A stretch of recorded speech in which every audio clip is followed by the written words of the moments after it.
Wow, 3 people in, 14 people in. Add some comments, guys. I'm very sorry for being so late. To be perfectly honest, not my fault. There was a poor bloke or woman on a motorbike, had a collision with a car head on, and the air ambulance was called and everything. So I was stuck in traffic for quite some time. So it is what it is. However, we're here.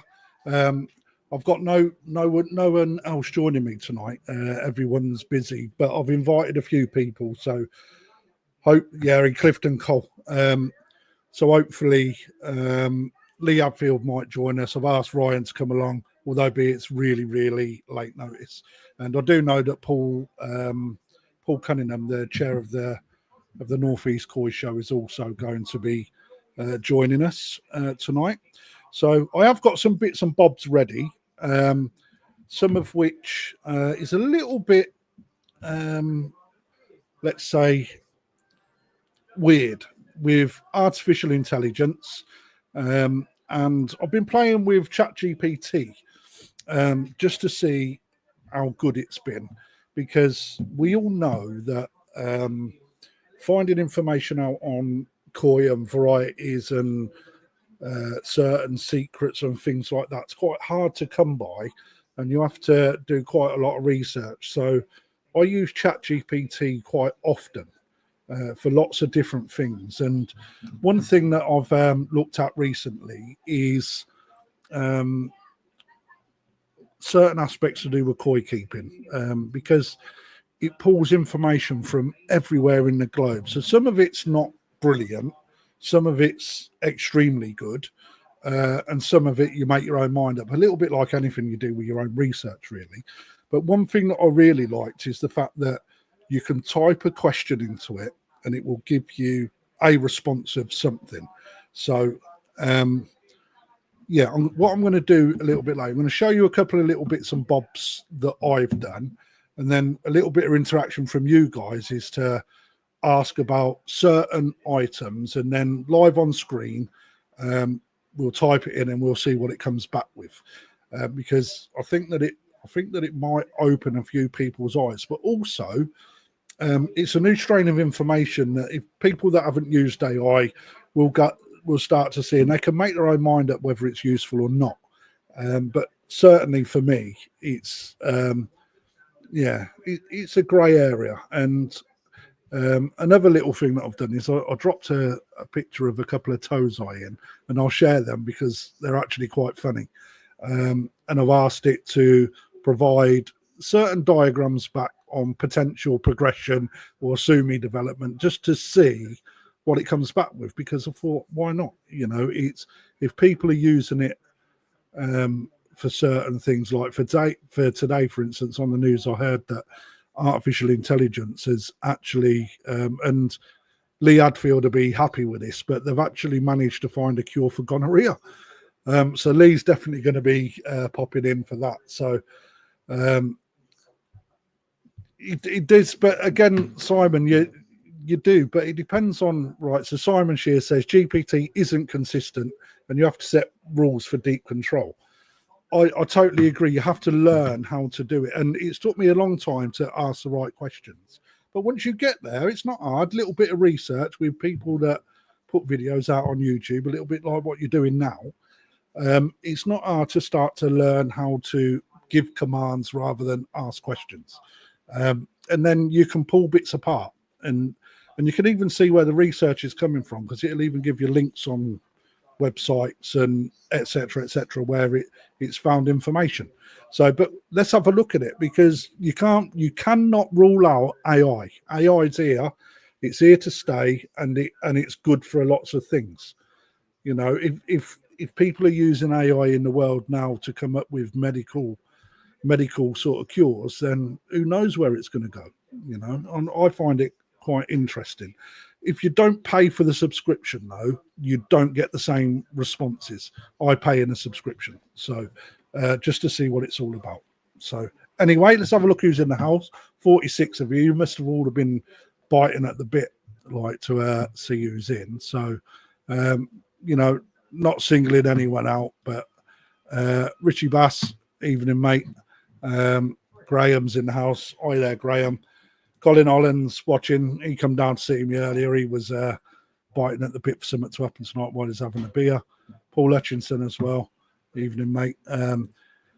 Right, let's have a look at, see if I can just share some on here. So this weekend we have got the North of England Koi Show. I'll bring this up all the way through because it starts from Saturday coming. So singled out a few koi. We're going to be taking quite a bit with us.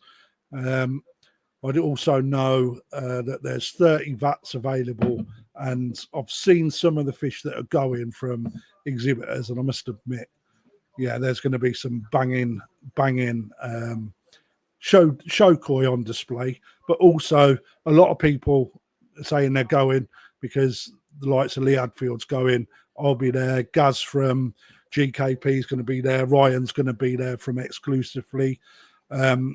Yeah, there's going to be loads of us there, and ultimately it's going to be a good crack, good get together. So if you can make it, please come and see us. I really want this show to get picked up a little bit. It's a postcode SR67 Echo Foxtrot. I'm travelling up tomorrow, and it's going to be about a 4 to 4.5 hour journey. So fingers crossed that all goes spiffingly well. So right then, a few more comments dropped in. Marek, don't you be doing many side missions on way to the show? No, I won't be, mate. Don't you worry about that. Right, let's have a look. Right, so I have put together. So I've had a look at AI, like I was saying, and on the screen now, what you can see is a before and after shot. So I dropped in the Sankey that we seen last week on the left, and I asked it to give me ChatGPT, not it. I asked ChatGPT to give me an update on what the fish may look like in 2 to 3 years. So you tell me, guys, what you think of this, because the one on the left is the Tozai. The one on the right isn't the Tozai. That is the pitch, so to speak. What are the main differences that you can see? Number one, I'll point out that the size of the fish hasn't changed, but it has done other things, and it may open your eyes. So a little bit of feedback on that would be quite nice. Let's see if I can get myself on screen as well. Not really. Yeah, so that's what it come up with. So if we look, you can see that it's developed the head more. It's tightened the Benny pattern up on the head. Would that be a thing? You can see that it's tightened up the sumi on the shoulder. The love heart sort of sumi spot in the middle of the spine, right at the start, remains the same, but it's then picked up on a new sumi spot on the right hand side. Now you be the judge of whether that sumi is actually there or not. The bit in the middle has expanded somewhat, and then it has grown the sumi. Oh, nice one, Lee. That'd be great. And it's grown the sumi in the middle section of the fish down the Benny markings. It's also tightened the Benny up. Let me know what you think. At the end of the day, we personally, when we're buying koi, we look at pattern development. Has it got it right? Does it give you an idea? Can you picture the shape of the fish a little bit more? The Shiroji's definitely improved as well. You can see it's whiter. I mean, on this, it's HD. The image that I get is a 4K image, right? But if I wasn't to tell you that was an AI, would you be fooled? Or wouldn't you? For me, put some comments in, guys. Let me know what you think, because to me, I actually don't think it's a bad tool. I think it's got it wrong personally, but I don't think it's a bad tool to give you an idea of what fish actually do. What do you reckon? So Foxy's been on. Thought James' video of your shop was good. A good view of it. Nice looking place and a lot of quality koi. Thank you, Rob. I'm glad you enjoyed it, mate. Yeah, it was up for a good day. Right, Richie, I'll come on to that shortly. All right. So Colin Holland will be interested in a few years to see if it's got it right. It will. It'd be really interesting to see, for me, the Sumi development. And I will show, I'll wait for Lee to come on so he can take the stage a little bit. And then I'm going to bring up ChatGPT and show you what I was actually doing on ChatGPT before it even got here, because you have to work with it. At the moment, it's quite a new system, but there's lots of other things that it has done that, again, may help anyone that's new to the koi scene understand koi a little bit more. Right? It may not get the pictures right. Let me just take that down if I can remember how to do it. See, I told you I knew I'd mess that up. There you go. It may not get it right, right, but it will give you an insight into development of koi. I'll wait for Lee to come on so we can do that. But while he's doing that, let's fire some questions in, guys, and then I'm here. I'll answer them as much as I can. So Rick can't be with us tonight because he's driving down to Devon. Like I said, Paul Cunningham, I'm hoping, is going to join because he wants to go over a few things. Lee said he's going to come on, which is good. But yeah, I had a bit of a mad day today, so I'm sort of a bit rushed. Does anyone know if Koi Monster, all right? I'm filling in for GKP, so he will be back next week. I really appreciate you asking the audience whether they're coming back. Yes, Gaz is coming back. He's also going to be at the Northeast Koi Show this weekend. So any questions, guys, fire them in. I've also got some videos of some shower that were bought from Yoshino. I'm going to wait for Paul Cunningham to come on so we can have a bit more of a chat about them. Basically, from Tozai to growing to, and again, we're looking for some comeback from you guys rather than just listening to boring old me chat, because if I'm honest, there's nothing worse than just one person looking at a screen. I'd rather you guys be interacting with what we're doing. I've also got an announcement to make with won't be at North Koi. Mate, cancel the wedding, Rich. All right, Koi show first. Basically, we'll have an announcement with regards to a new Koi club when Lee comes on as well. So no questions, guys. Give us some questions, or what I'll try and do is let's share a screen and see if we can do that. Share screen, and we're going to do a window, Chrome tab. That one. Oh, Tuffy's just joined us. So, and Paul's just joined us. God, I'll tell you what, I'll cancel that for a minute. Let's get these guys in. I'm so glad of company, got man. no voice. If you can hear me, I'll be surprised because I can't hear you guys. Can you not? Well, I can hear you, Paul. Hang on a sec. Let me see. Turn it up, Paul. You need to turn it up. What a tough. You're on mute. Let me unmute you. No.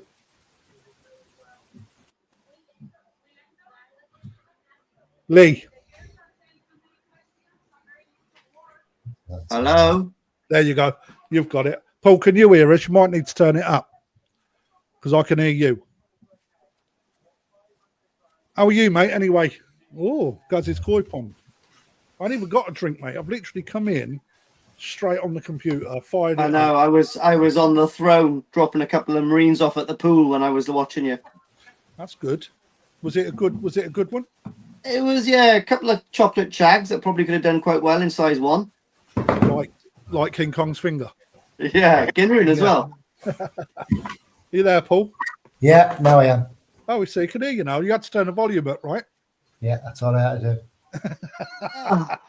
I've That's changed. quality. So, Cheers. right, Paul, I'm going to give you the stage. All right. Welcome along. So, Paul Cunningham is the chair of the Northeast Koi Club.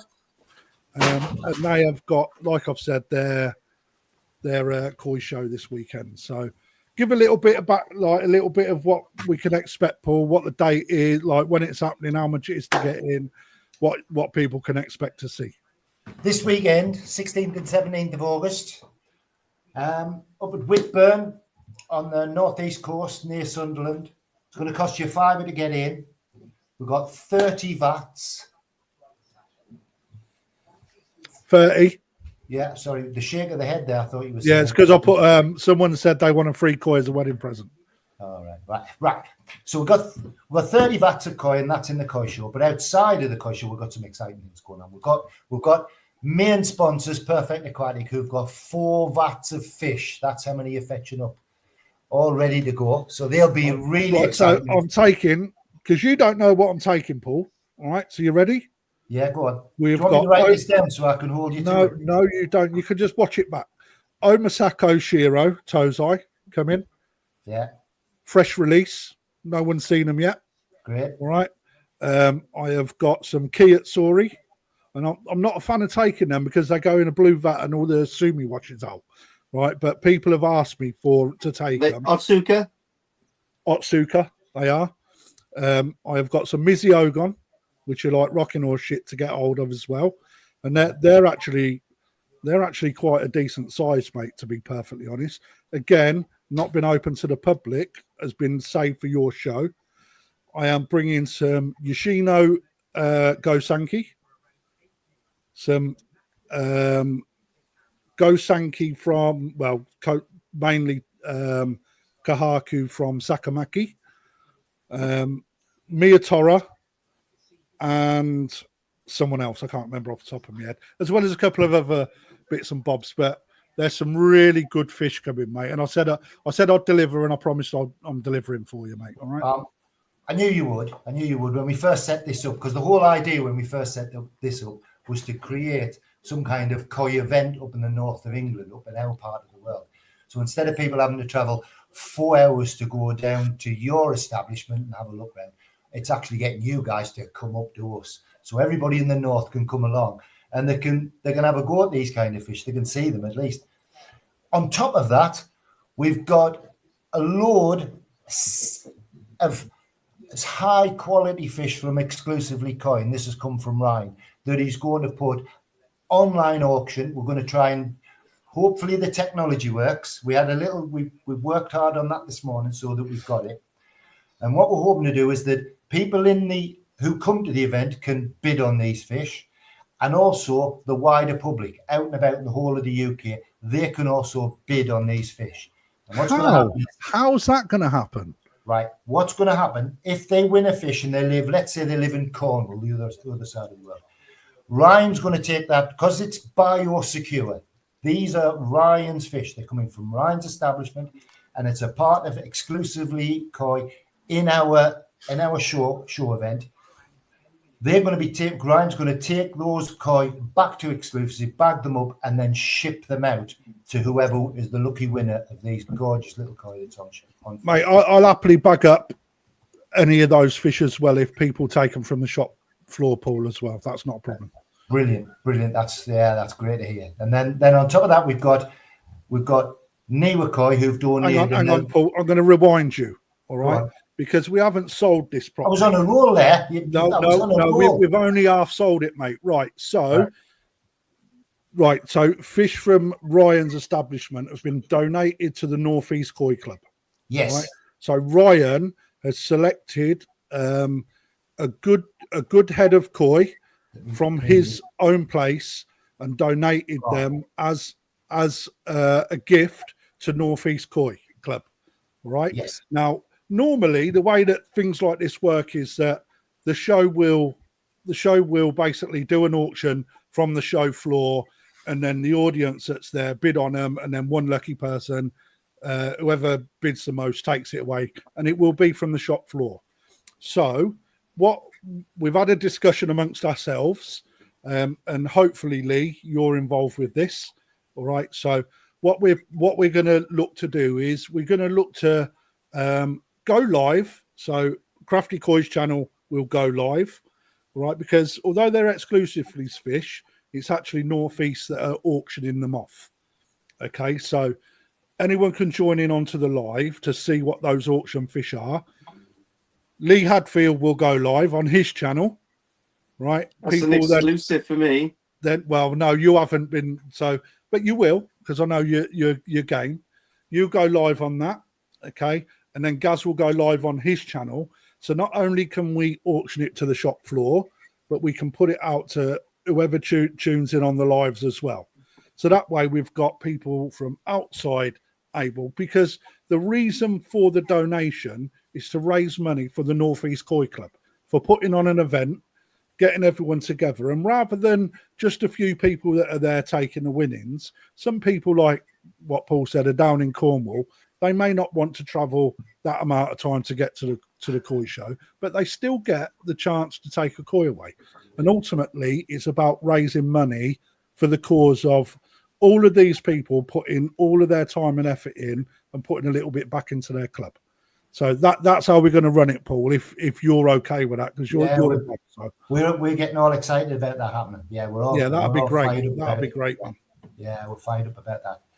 So then on top of that, we've got Niwa Nishigoi, who've donated 2 fish. Those are going to be raffled and sent direct from Niwa Nishigoi. You're raffling them?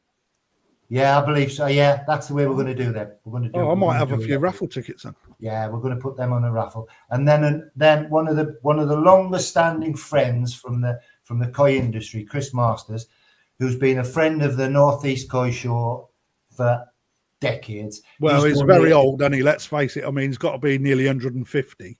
Yeah. He love you for saying that. He's a good lad.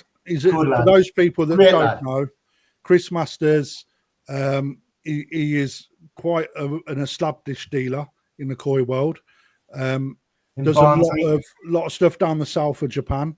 He's got some quite unique bits, and again, he supports the odd show, and he's definitely been a big ambassador for you guys up in the Northeast, Paul. So. Yeah, and it's a lovely male Sankey that he's donated to the show, and that's going to come up on Saturday, I believe. Saturday, so we'll have that, and we're all prepared for that as well. Then on top of that, we've got Lee Hadfield, who's done a little bit of artwork. Now, Lee, stop me if you don't want me to go any further. Yeah. No, you're happy with it. So yeah, have you not seen it? You're not seen it. Hang on a minute. I think you've sent it to me, Lee, haven't you? No. What? Yeah, the T-shirt designs. Do you want me to stop? No. Of course, no. Advertise it. Do you want it? I can put it on here, Lee, and show everyone if you want. Yeah, of course, mate. Yeah, it's to advertise them for the show. Yeah. Okay. Yeah, of course. Which colour have you got?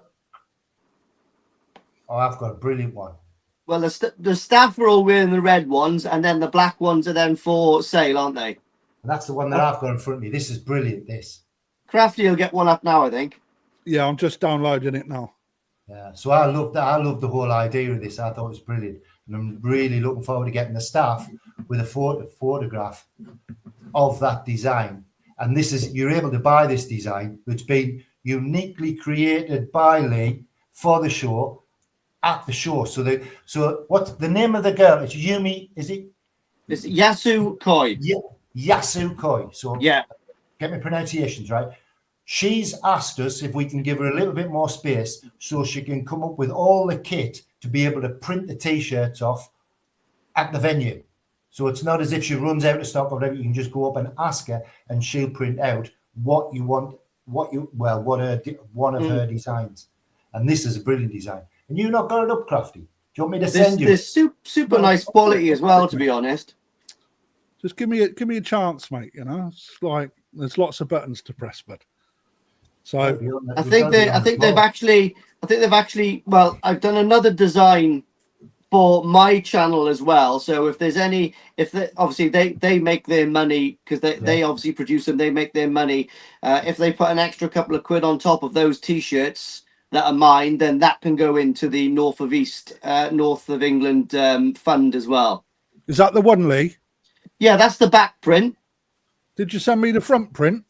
I don't know. Maybe. No, maybe, I've only got that one, mate. Maybe I didn't then. But it's got a little cat on the front as well, a little cute cat. You also sent me this. Which one is it? It's Crafty and his twin in the gutter. Mate, that is just outstanding, isn't it? Mate, that is AI at its peak. Mate, that is absolutely banging. It's good, mate, because the scenery is amazing as well, like all the wilderness. Where was we? Was outside.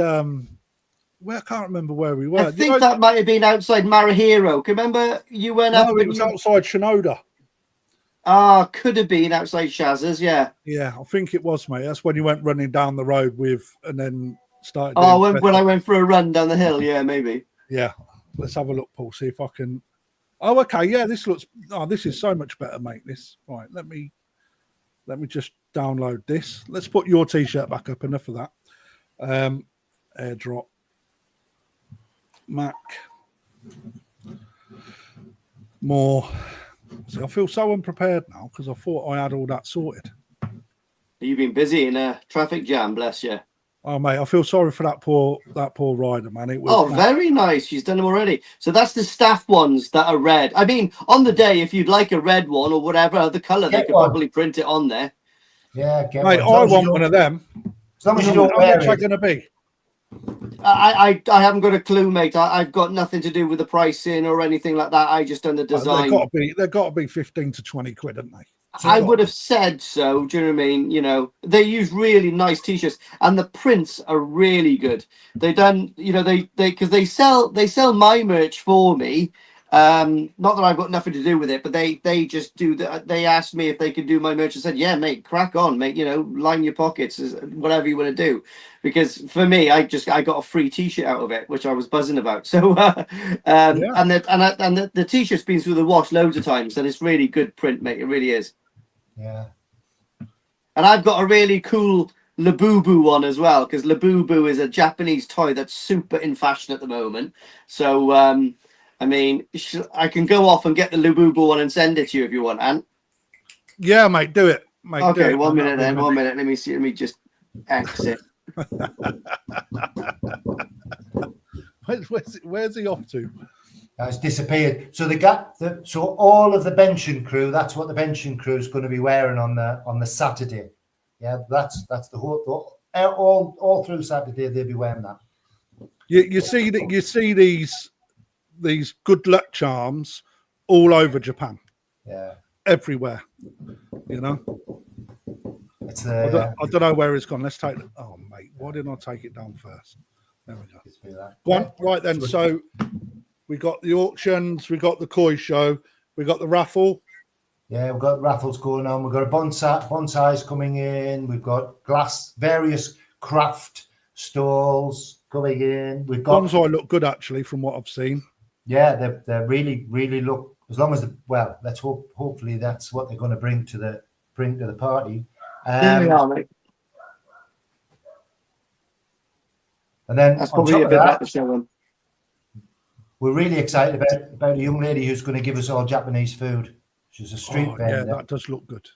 So I'm going to see. I'm hopefully popping across to see her, make sure she's all good tomorrow, making sure that she's good to go. She's been sharing our link all over the place, so she's fairly excited about it. So I'm very, very confident about that, and hopefully it gives people a chance to taste some of the food that we all talk about when we go to Japan. And we're rave on it. Yeah, because it's actually really nice. There's a lot of people that turn the nose up, but there you go. That looks absolutely banging, man. Yeah, you do like black, don't you? Mate, yeah, well, black's the colour of the SAS, mate, isn't it? Is that what it is? Oh, yeah. I wouldn't know. It's the colour of the night. Really love it. Really pleased about it. Can't wait. We'll get some photographs done, and I'm hoping to use that next February to promote the 2026 show. Not that I'm looking forward to anything, but it's already in the plan. Let's get this one out the way first, lad. And then you got the little front print as well, and so there's a different one on the front. Is there? Oh yes. God, I've just seen that. Right, I thought that was a repeat of it. No, brilliant. So there's two. There's two different designs. Yeah, so that's the front. That's the chest piece, isn't it? You know. Which one So now? I was just saying, Lee, we see these everywhere in Japan, don't we, mate? Yeah, they're cool. Yeah. You know, It's the road workers. I often, so to stop people walking in when they're in Japan, when they're doing some work in the roads, to stop people walking into that workings and keep the public out of it. They use scaffold poles, and they join the scaffold poles at each end by a little plastic structure, and there's various they use little cartoon characters for that plastic structure. do. When we was going up to Yoshino this year, right, there was little, like, it was quite heavy snow this year. But do you remember, Lee, when they sort of like separated some of the road out? There's this weird fat little sumo with a, and I mean, like it looked like a blow up toy, man. It was mint with like. Oh yeah. They're quite. Japan is really. They're comical. They love their like little cartoon characters and little cute things. Do you know what I mean? I mean, it's littered all the way across their nation. It's amazing. It's cool. Yeah, it's mad. It's yeah. I love it. It's a shame we don't have. They take life with a pinch of salt over there. We need to be less serious over here, I think. You know. So, right, how many fish have we got, Paul, to look at? Don't know yet. Got to wait till Friday. Got to wait till benching. Got to wait till the benching to do it, haven't we? What time do you start benching tomorrow? 10 o'clock. I'll be there. I'm getting up at about 5:30 in the morning. I live a half an hour away, so I'm hoping to have all my everything's packed up. Everything's ready to go on the lawn now. So I've got everything out there. So I'm hoping that I get to the venue sometime around about 8 o'clock in the morning. That's my aim with my fish. Obviously, I'll get mine done and dusted and put into vats, ready for everybody coming. 10 o'clock's when the benching team are all ready to go. We're going to be there till whenever, so it's always best to get your fish into the vats as early as you possibly can, gets them acclimatized to the situation. But don't worry, my telephone number's on the flyer. If you're going to be late, just give me a ring and I'll make sure there's enough people that you. Does that include me, Paul? Sorry, what was that? Does that include me? Yeah. Well, no. There's a few volunteers that I've roped into this. I'm setting off in about an hour. I'll be up there at 8:30. Yeah. No, it's another one, Lee. What's this one, mate? So that's my T-shirt. That's the one that's going to be on a black T-shirt as well. Mate, that is fantastic, isn't it? My little koi soldier Labubu. Mate, I need one of them. Yeah, so they'll have those up there, but it'd be cool. So these are just literally dropped in, Lee, as we was talking then. Yeah. So that's my T-shirt. That's going to be printed big on the back with my little logo on the front, and then whatever money that makes can go to the koi show as well. And that's the front of the other T-shirt, yeah. So that's the back, and that's the front, yeah. And that's the front, yeah. And then Lee's got his own personal one. Mate, you sneaky. Yeah. And mate, wow. why are you so big up there, man? Let's bring you back down. There we go. Everyone likes a little T-shirt, don't they? And the girl, I've seen that stand at the National, and they do a whole range of amazing designs. Oh, loads of other stuff as well, like their own stuff. Their own stuff, yeah. It's really good. Where's really that from about it? Yeah, they're nice. They're really good. Like I said, cracking quality as well. Yeah, but my van's packed, Paul. My boxes are cleaned out, ready. That's it, mate. I'm ready to go. I think I'm going to after this, I'm going to stay on for about another 45 minutes, get my head down, and then probably, I think I'll probably set my alarm for about 3 in the morning. You know what I mean? I'll set off then. I'll get up there for, 10-ish. It'd be quite cool, 10, 11. Yeah. It's a fair drive. It is a fair drive. Yeah. I used to drive to Gloucester. That used to take me 4 hours. and I'm 2 hours away from Gloucester. Yeah. Well, you got to ride out ahead of you. Well, just Hey, but ring it's me. okay. So Just- I'm yeah, driving. you've I'm got driving an Tom. auto. I I'm know you've driving got an Tom's number. automatic. Just ring Tom. And we'll be there. Well, don't worry about it. Graham, you better be going to Sunderland on Sunday, mate. And you, Paul Hutch. You know, you contribute a lot. Let's get you set up there and let's get some support for the shows, man. That's what it's about. Without them, we ain't got nothing to look forward to in the years, you know. Well, like I've said, there's only 8 shows in the whole of the UK. That's all the shows we have. We've got the Scottish. That's a done. closed show. There's only members that can go into that one. No, there's not a great deal. If you think, what, 30 vats per show, take the national out of it, 30 vats per show. There's only a couple of hundred. We need to grow it. We need that your logo. I can't see me because I've got face tracking on. That's cool. I like it. Is that your t-shirts, Crafty? Yeah, I've just my printer's been rubbish, mate. It's like 6 weeks he's had the design. You should use Yasu Koi. They would have done it straight away. That's what I'm going to speak to him at the weekend. I think because I've done quite a few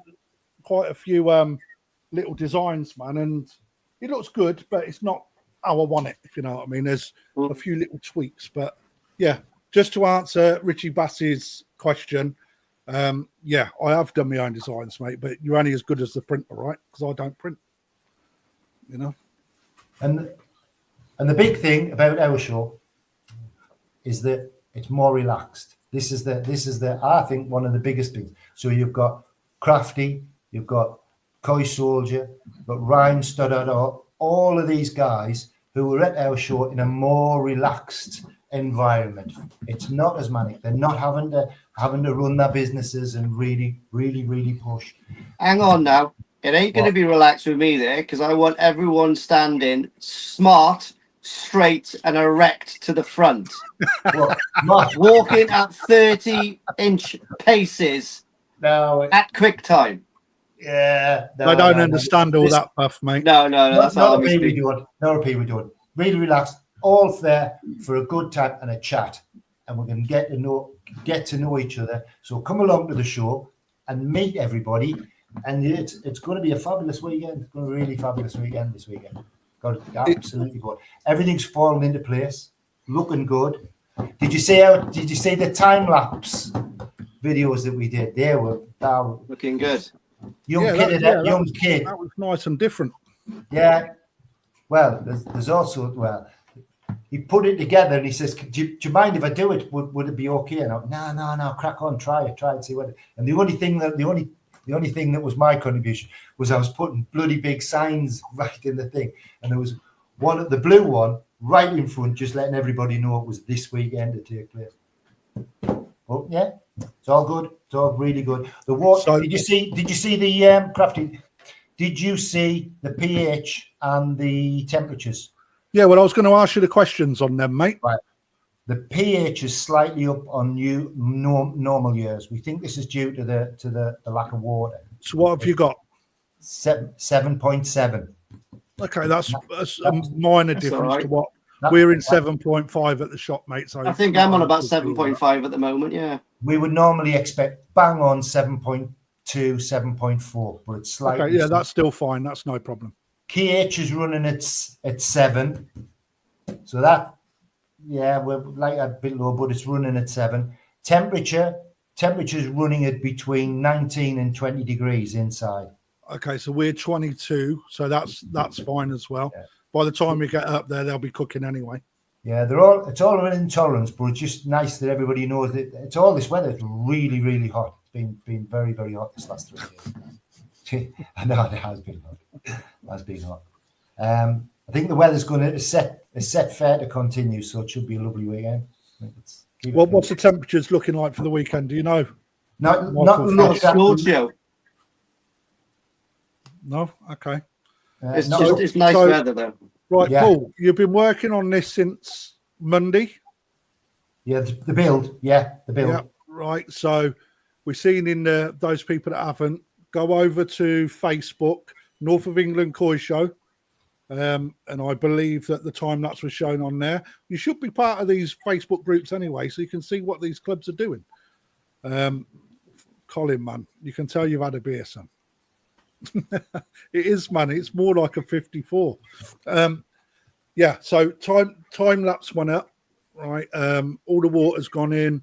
You've done really bloody well, mate. I ain't gonna lie. And again, Lee's helped put a koi show on, mate. It's a lot of work, ain't it? Yeah, It is a lot of work, mate. Yeah, people don't realise, but when what would you say? You got 30 odd vats there. 30, every yeah. little thing you do is times by 30. So if a completed vat with a trickle in, trickle out system and all this kind of stuff takes a few hours to set up, you've got to time that by 30. Do you know what I mean? It's an headache, But on top of that, it's all got to be measured out. You've got to have dividers. You've got to have plumbing systems to take the water That's out. it. Then you've got to build up your water butts ready for filling. Yeah, up. there's a lot that goes on. Yeah. Condition the water. Then you've got two sides that you've got to condition the water and have a reservoir of water for the shore side of things. Although we're doing a trickle in, trickle out, we still got an absolute mountain of water or a reservoir of water to just in case we need to do some water changes. And then we have a different system for at the bottom end for all you guys. So that's the dealers. Different system. How many dealers are going? We've got Crafty. That is the main dealer for all of the fish is going to be. It's all going to go through. I thought so. Perfect Aquatics. I'm going to give them four vats, and then on top of that, we've got the fish that exclusively koi are given, and koi masters are given, and then the dry goods is done by another company called Clearwater. And they're coming up from Essex. Them guys, they must love doing koi shows. Well, really big effort. That's the amazing thing is that once we got it up and running, and I was a little bit hesitant in the beginning, and then we had a chat with Anthony, and Anthony gave me the confidence to say, yeah, we're going to back you. It was amazing how once we got the momentum going, how people started to jump on and say, right, yeah, we want to be a part of it. FD Foods, they were great. FD Foods, God, we just took a massive deluge. Sort of must be. There's 30, 40 bags of food have come up from FD Foods, It's really good, really great. You got Frank as well. He's donated a load of detox as well. Yeah, good old Frank. That's some marvelous stuff. That is. I love that stuff. Yeah. I think he may be. I haven't heard from him, but last time I spoke to him, I twisted his arm to come up. So I'm hoping that he's going to be there as well. Do you think he will? Because loads and loads of people will want to talk to him about it. I hope so, mate. He seemed very positive. I haven't spoken to him since. I'll make him come. Don't worry about it. Yeah, as long as he hasn't got any family commitments, I can make him come. Because I know shit about him that he doesn't want getting out. Right. I'm just gonna. We'll come back to you in a minute, Paul. Right. Yeah. So, those people that know Lee and I, we're both ex-servicemen, right? We actually serve very similar time frames, didn't we, Lee? Although, be it, we never. When did you join? 94. Went to battalion 95, I think. Yeah, I joined 96. Left in 08. What's your army number? 2505. Anthony, I'm going for a drink. 2505. Yeah. A drink. Oh, so 2503. You 2505. Yours is. Mine's 2503. Yeah, so it's just before you then. Yeah, so I'm new in green in comparison, right? So we chatted a couple of years ago about setting our own section up, or koi club. Let's say koi club because it's better to call it a koi club. Well, we've moved it forward, and I'm hopefully going to be able to share what I've done. So. Now, I don't know if this is going to work. I hope it does. If we go to there, onto that window. Oh, we can. Bush. Right, let's. Bang, there you go. So I've approached the British Koi Keeping Society with the hope to open a section. However, I'm just going to put a disclaimer out there. This has not been cleared by the BKKS yet, because currently the BKKS is under, well, they need to get the house in order first.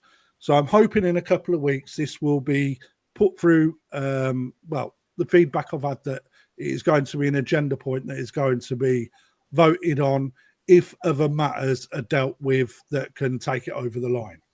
However, as it stands at the minute, there was a pushback with regards to what the limits are on who can be a member, because initially those people amongst us that have served, and I know there's quite a few of us, well, basically a lot of clubs out there have a veterans association or a veterans society in golf, shooting, you know, fishing, you name it. And part of the rules of becoming a member is that you must have served or been associated with civil service or a partner of a serviceman or woman, so to speak. So, however, there's an all-inclusive policy within the BKKS. So what I've done is I've still got to fine-tune some details, Lee. And what's on the screen before you is a proposal. So it's an idea of what we're putting together with an idea of what our logo would be, although be it that is only loose terms, and we're looking at changing that anyway, Lee, aren't we? Okay, Yeah, so probably.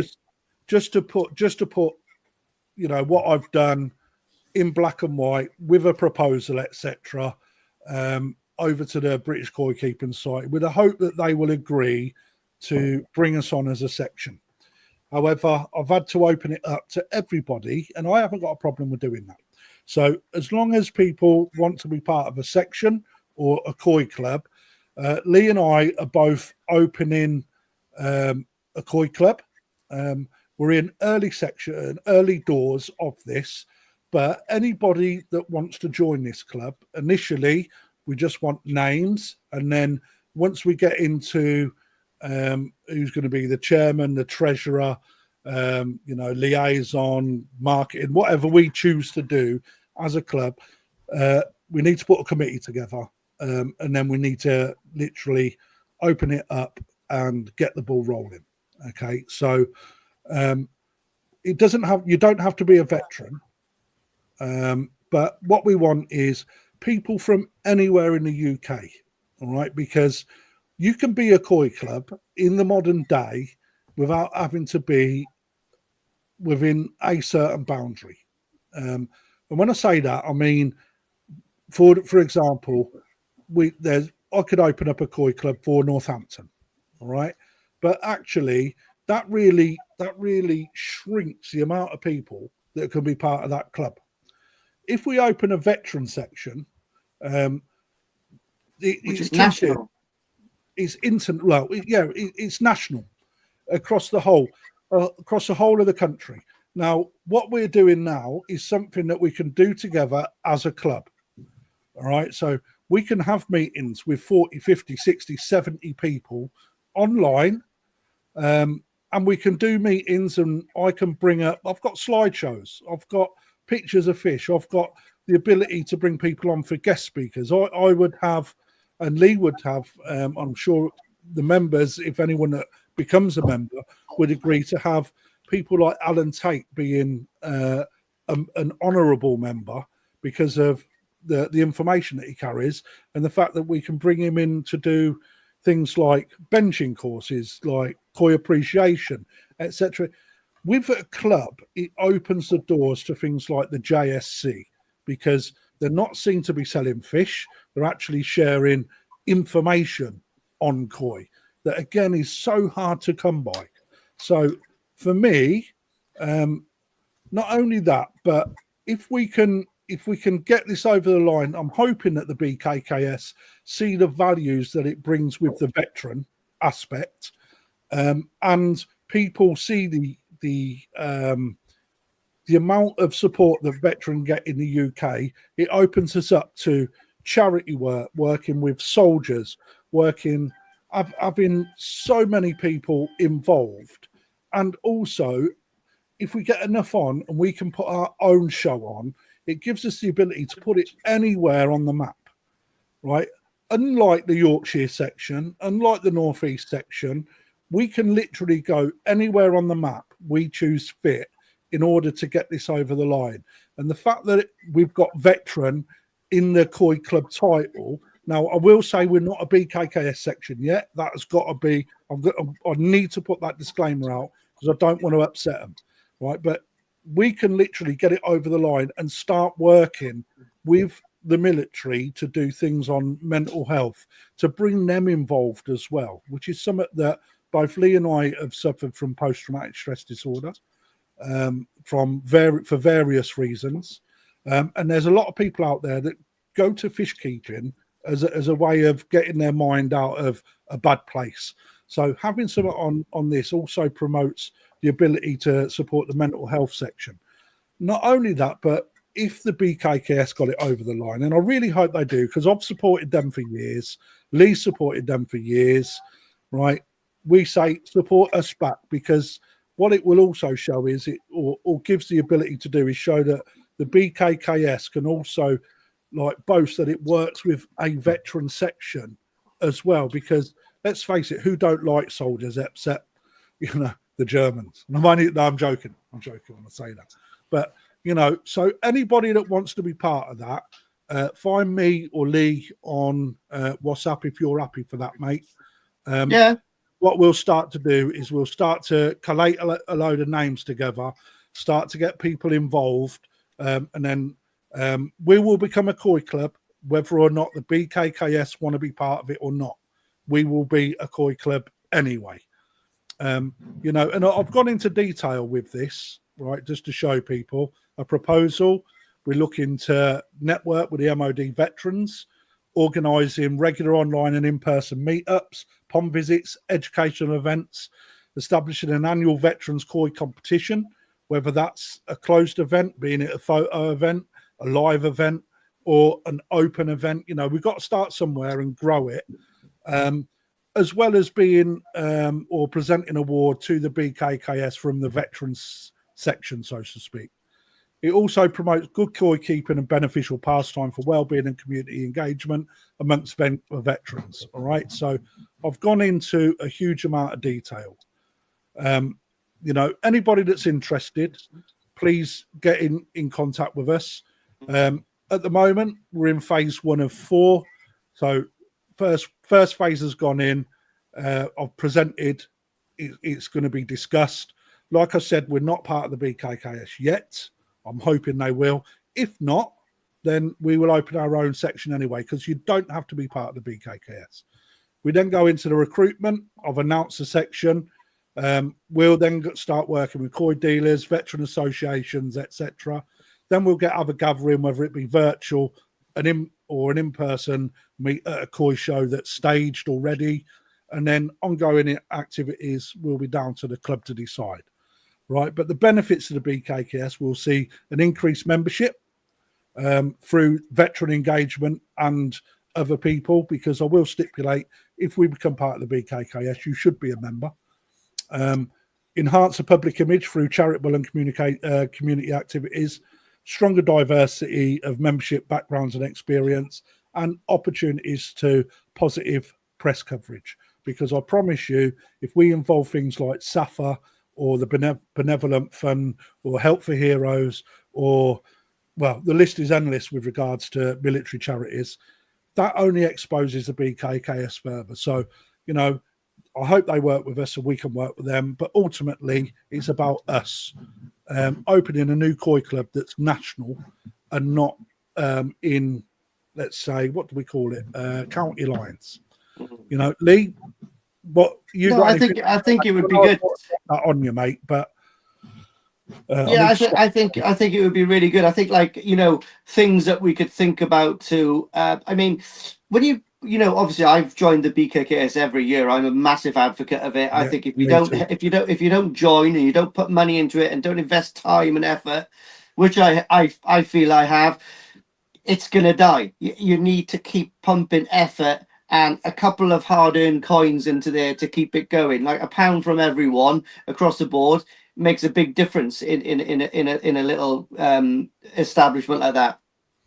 But the one thing that would be nice with what we're doing, I think possibly one weekend, like one day of the month, we all do a veterans live. So then everyone can bring up some points in the maybe take one or two of the members on every once a month, and so it's like a symposium, you know what I mean? Yep. And we can chuck like worries or chuck good points in, you know what I mean? I think that'd be good because everyone can have a say then as well. It's an active section, do you mean? Yeah, I think with the use of technology that we've got today, right, if we get the support that I really hope we will, because at the end of the day, there's 80 people tuned in tonight that didn't even know I was going live because I was so late, right? But everyone's right, so everybody on there that's watching now should want to be part of that, because you don't have to commit to nothing other than joining a virtual live if that's what you wanted. But what you will do is make friends, and that's what it's all about at the end of the day. And the other added benefit to the veteran section is that we're a weird bunch, to be perfectly honest. We've got a strange sense of humour. It's not always understood by civilians. And I say that in the lightest possible sense. But you can become quite isolated when you do the transition from military life to civil life, because you've got a completely different headspace. And it takes a long time to break those barriers, or it can. Do you know what I'd love to do as well? I'd love to put a show on just with like military personnel there setting it up. Mate, do you know what I mean? It'd be awesome. Whistles that would be involved, Lee. I just love it, mate. I can just imagine putting on, like, setting up a show with like a platoon full of paratroopers, mate. With that, right? It'd be so aggressive and efficient. Get that fucking done. It's like little punishments. Get that fat above your head, off you go. Yeah, mate, it'd be amazing. But it'd be good, and I think it would be really good to do. Maybe obviously, like joining the section. Obviously, there'd have to be a small fee to go in, and that obviously that's how the club grows and all that kind of stuff. But it'd be nice. Part of it, isn't it? It's part of it, but I think it would be nice to have maybe 2 joining like fees, maybe one a little bit more where you get a bit of a gift pack. Do you know what I mean? I think that'd be cool. I mean, that's what I'd love to have done is get the new shirts from the BKKS every year and all that kind of stuff. But and stuff like that, it'd be cool. Like getting a little gift pack and stuff. It'd be cool. Yeah. Not only that, but again, you don't have to be part of the Veteran Society, a veteran section, whatever we want to call it. All right, but you can be part of a koi club, right? Yeah. The only reason that veterans is in there to entice those sort of people in as well.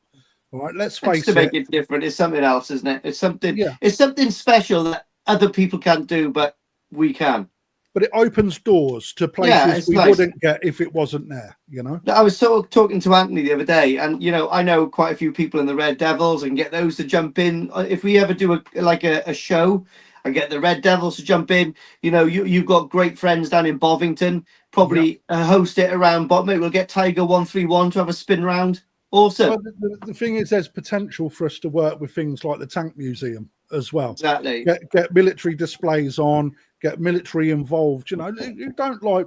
The military don't get enough support, in my opinion, in the UK. It's great to see people line the streets waving a flag, but if we can put a show on and they'll agree it, I mean, we don't know how good that's going to be, but I'm certain that we can do something, especially when we can start using the mental health banner as well, to get people involved. The military is all over that at the moment. So, and I've got my boys are serving soldier as well. So, would you use the military bases to host any of these events? Or well, we've talked about that as well. Yeah, I'm still really in touch with a lot of my mates in the military. So I tattooed one of my mate's sons this morning, who is actually in the parachute regiment. He's just got in about 6 months ago, but I served with Glenn. Glenn at the moment is a major and is the adjutant of the parachute regiment. it's a phone call and I'll be able to use their facilities, not a problem. You know, like all the guys that is my age group in my, like, you know, my sort of like era, they're all sergeant majors now, or do you know what I mean? You know, Yeah, that's the same they're with the me. big They're boys all at now. the top So of the tier yeah, now. Yeah. yeah. So I can, you know, there's great places in Hereford. I could probably host some stuff, you know. So it's good. Venues are the hardest things for us for our koi show. Finding a venue or somewhere where we can host an event is so difficult. You know, lots of people talk about where we could go, what we can do, but it's a difficult thing. If you can get somewhere wonderful, and especially several of them up and down the country that can host these events, you're onto a winner straight away, because that's key to it. Frighteningly expensive as well for most. Yeah, I mean that's one good thing. If we can get onto a military establishment, it cost a couple of quid. They'd expect, you know, but as an ex-sergeant, mate, you've always got ties to somewhere. Your name's always on a wall somewhere where you've got an affiliation with the military. You know, whether it be up in Catterick, down, I don't know, where was you, Lee? I was based in Aldershot, and bloody hell. Mate, I've lost it now. Bloody hell! I was there for bloody 10 years. Colchester, bloody hell. Oh, Colchester. Oh, yeah. God, I bought 2 houses in Colchester as well. I couldn't bloody remember it. You know, it's, mate. You know, and I mean, if you look at Aldershot as a garrison, in the centre of that garrison is that huge field. Yeah, mate, I've changed the colours there. Yeah, the colours. You know, there's places that it's just whether or not it's got power, whether it's got water supply. But I know for a fact there's places I've served all over the country that would potentially open their doors for things like that when they do family days as well, or days that they sort of mingle with the public or bring the public in to sort of like show them what they're about. It's like there's things that we can do. It takes work. It will take some doors to open, but you know, I'm in touch with quite a senior officer, and I'm sure that Monty Woolley would definitely. To be honest, you're not far there. I was touched by quite a senior officer, so it's the other way around, but it's very close. And Colin Holland, that's an absolute lie, because you were in the Girl Guides. I know for a fact. Colin, I expect you to be part of it anyway. But, you know, straight away there's people saying that they'll be involved there, right? Let me also say this. You can be part of another koi club, right? Whether it's BKKS or not. There is no limits on which club you join or how many clubs you join. You can be part of it as long as they accept you. You know, Paul, how many clubs are you involved in? 2. I'm a member of the North East Koi Club, and I'm a member of the Yorkshire BKKS section. There you go. You know, would you be part of something like that, Paul? Would I be part of what? What I'm putting together. I'm not. I've never been in the military, but I think it's a brilliant idea. You don't have to be. It can be anybody. That's what I'm saying. Is it? So even because I was getting the vibe there that you had to have some association, either be a partner or a spouse, bloody of someone who's in the military. Paul, you know me now. That's good enough. Yeah, and you know me. So just having a friend. You know, it's open to absolutely anyone. So that is the no limit that the BKKS push back on. However, we will still be a veteran koi club. Well, I don't know how they could geographically. You can be a member of any club you want to be. You can be the Scottish members that are part of our club. There's Yorkshire members that are part of our club. You know, and we welcome them. Jim Blumeneck, some great friends I know who are part of the Yorkshire Koi Society and are in our group. You know, so there's a lot of crossover, a lot of geographical crossover. So I don't see why the geographical thing should be an issue for a forces koi club. Which we'll potentially make a little website up as well. And you know, it's in early days, but really what we need to do is get attraction together so we can get names together and then start getting the ball rolling, you know, irrespective, like I say, irrespective of the BKKS, whether they want to bring us in or not, you know, we'll make it happen.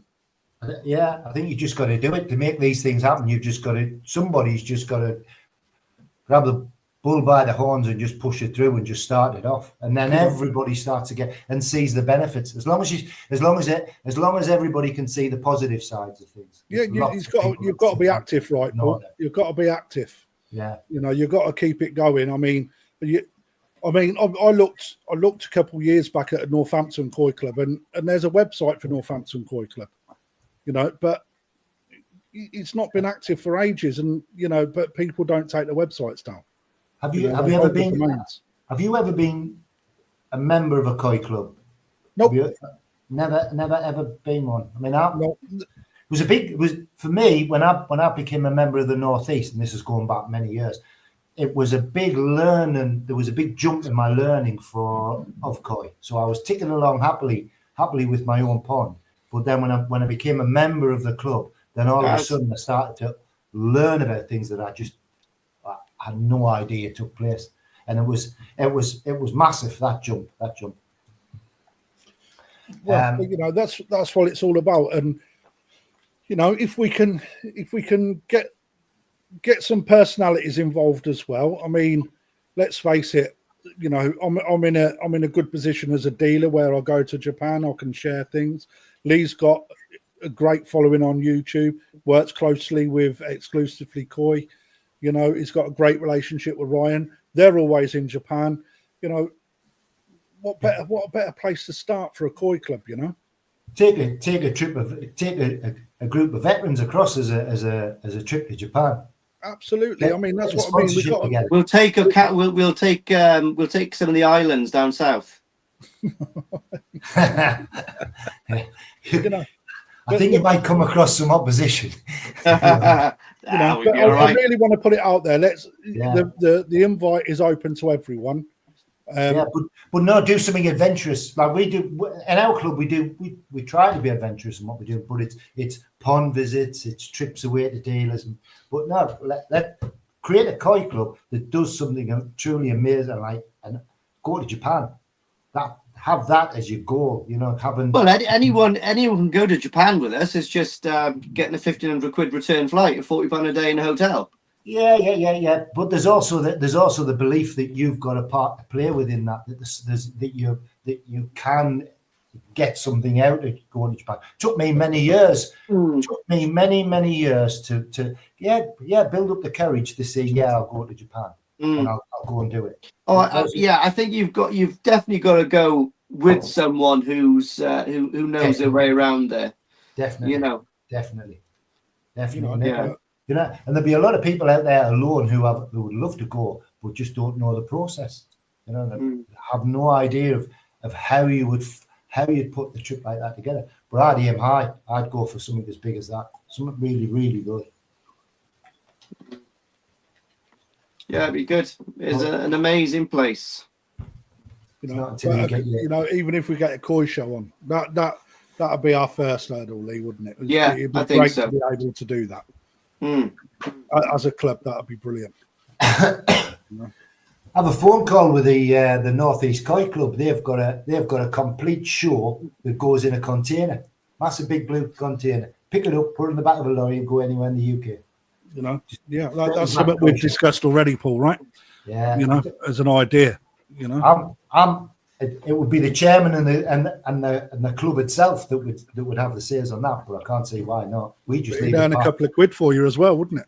Wouldn't it? We just park it up. It's left there for it's used for a week, 1 week out of 52. Yeah, so it's complete koi show there. You know, and the other benefit is that I've got a whole fucking shop full of ground that we can do events on.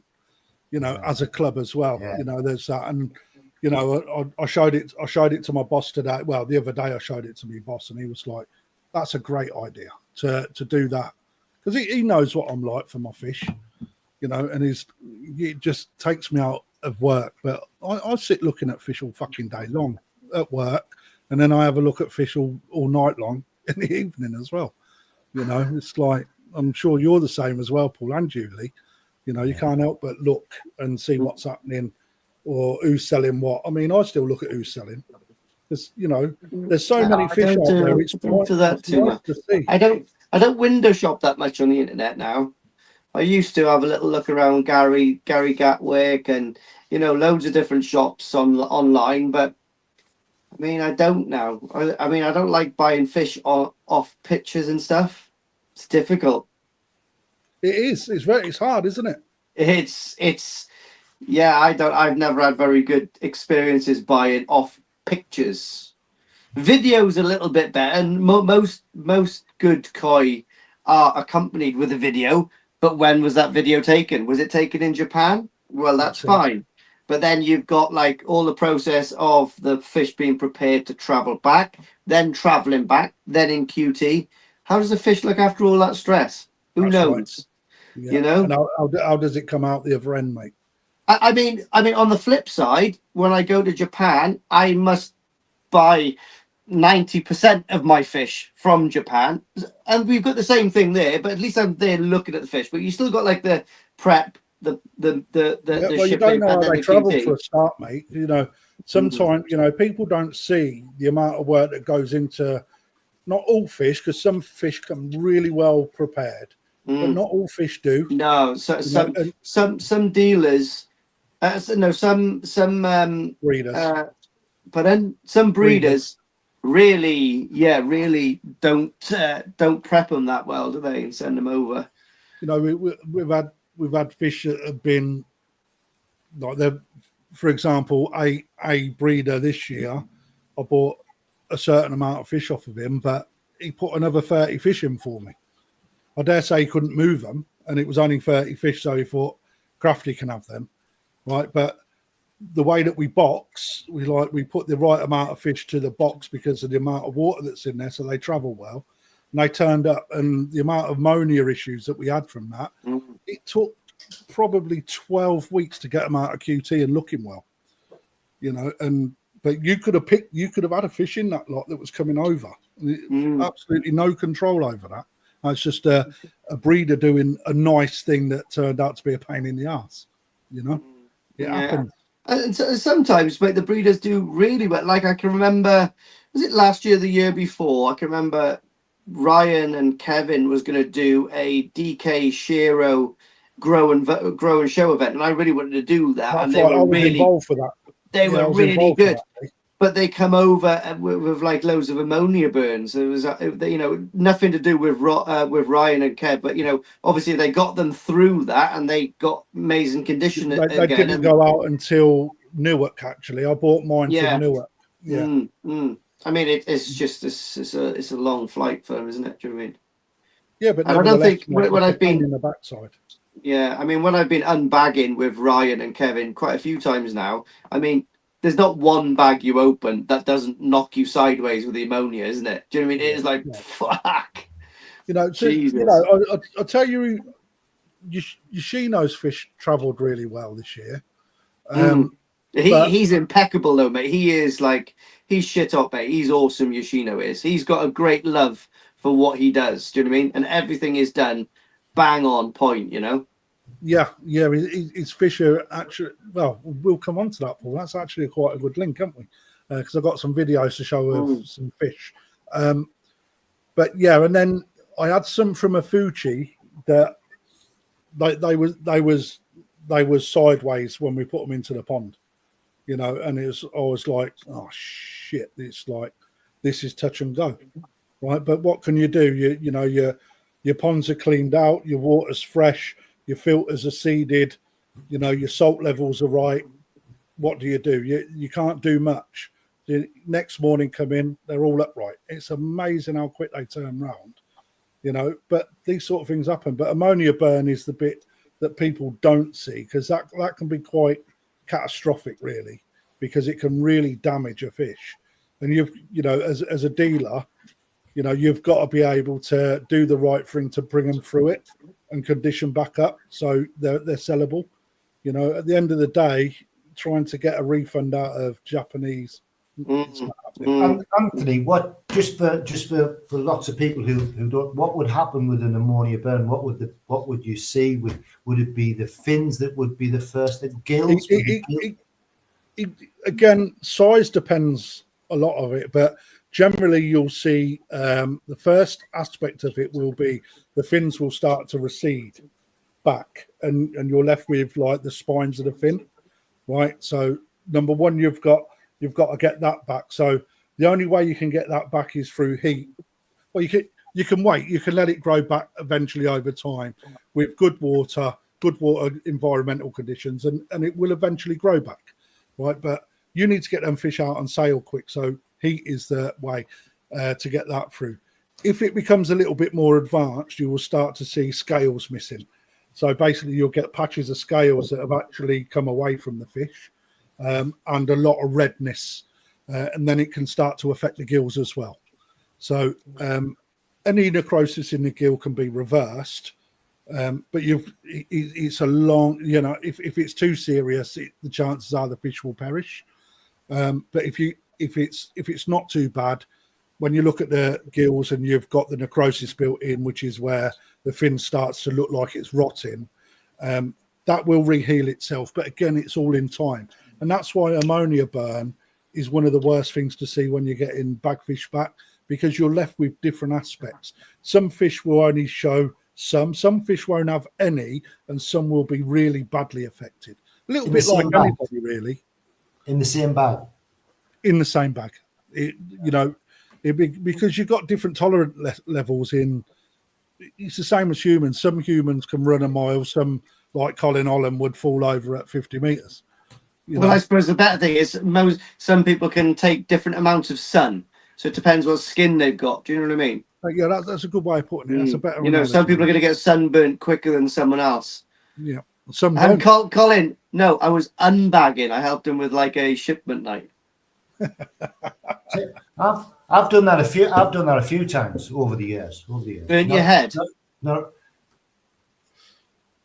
What? Sunburn your head a few times over the years. Unbagging fish as a all right. There you go. Would you have to use a blinding you with this overhead light? Is that what you? Was that the subtle? No, it's not. There's no treatment for ammonia burn. It's just water conditions. What I've always been amazed at is when I look at the fish that do come out and open the bags up, they look amazing. Some of them, and I'm looking, I'm thinking this creature has probably been in since it was put in this bag. That's probably 40 hours ago. It's been in there. And it can be, yeah, but it goes further back than that. Lots of them look it goes much further back than that. All right. So from the day that those fish are selected, right, they go into a holding net. Yeah, okay? Literally. Right, yeah, literally into a holding net, and this is where the conditioning of the fish starts with the breeder. Okay, so if you go to somewhere, right, I'll call Aoki out, all right, on a positive. You go to Aoki, he has literally got ponds stacked up with holding nets of fish that are purchased, right? Them fish don't get fed, right? They're in there, and this is where doing the transaction, and this is really key actually, because if I go over in February and I select, I don't know, 30, 40 boxes of fish to come home, all right, those fish don't get shipped until the bill is paid. Ship bust, all right? They hold at the breeders, all right? Now, the breeders will not feed them fish, right? So if they're there for 2 months, right, them fish are literally feeding on whatever's in that pond, i.e. whatever natural food's available, if any. All right. And can it, as a dealer, can it take you that long to get that payment done, or is that just the red tape? And it shouldn't. No, it's any dealer that tells you that there's issues with shipping and blah, blah, that's bollocks, mate. It's pure bollocks, right? Look at what Ryan does. Look at what I do. We go out there 4 to 6 weeks later, max, all right, them fish are in our tanks being QT'd, maximum, all right? So now the difference is Aoki goes into you can't unpick from Aoki. So he selects his fish, so he puts them out and he's churning them. He knows what he's doing. But if you go to somewhere, I don't know, like Miatora or Marseille or whatever, mate, them fish sit in a net. Some places, depending on their size of their establishment and how well they can hold fish, some places will actually hold fish in ponds that are still being fed. Right now, when that happens, that it's like the fish outside of that holding net are getting their pellet, but there's also debris from them pellets coming through the net, right, and being eaten by them fish. So they're never properly starved. So therefore, when it comes to bagging and them coming back, there's a stronger scent of ammonia, right? Whether there's the ammonia bags in there. Now, I heard someone a couple of weeks ago on another show say that the ammonia bags that come inside are always outside the water, all right? They're actually supposed to be in the water, all right? Now, the reason for that is that they have crushed up zeolite or a silicon-based gel that absorbs the ammonia out of water, all right? And I heard someone say, it's because when the ammonia goes into the air, it gets absorbed. That's a load of bullshit, because ammonia doesn't affect fish when it's outside the water. All right, it's there to absorb the ammonia inside. All right, so again, don't listen to everyone that you believe online, because some people say things out of it. Well, if it's out there, then it must absorb, but they don't do any fact finding in the background to actually work out. I guarantee I could challenge that person and say what's inside those bags, and they wouldn't know.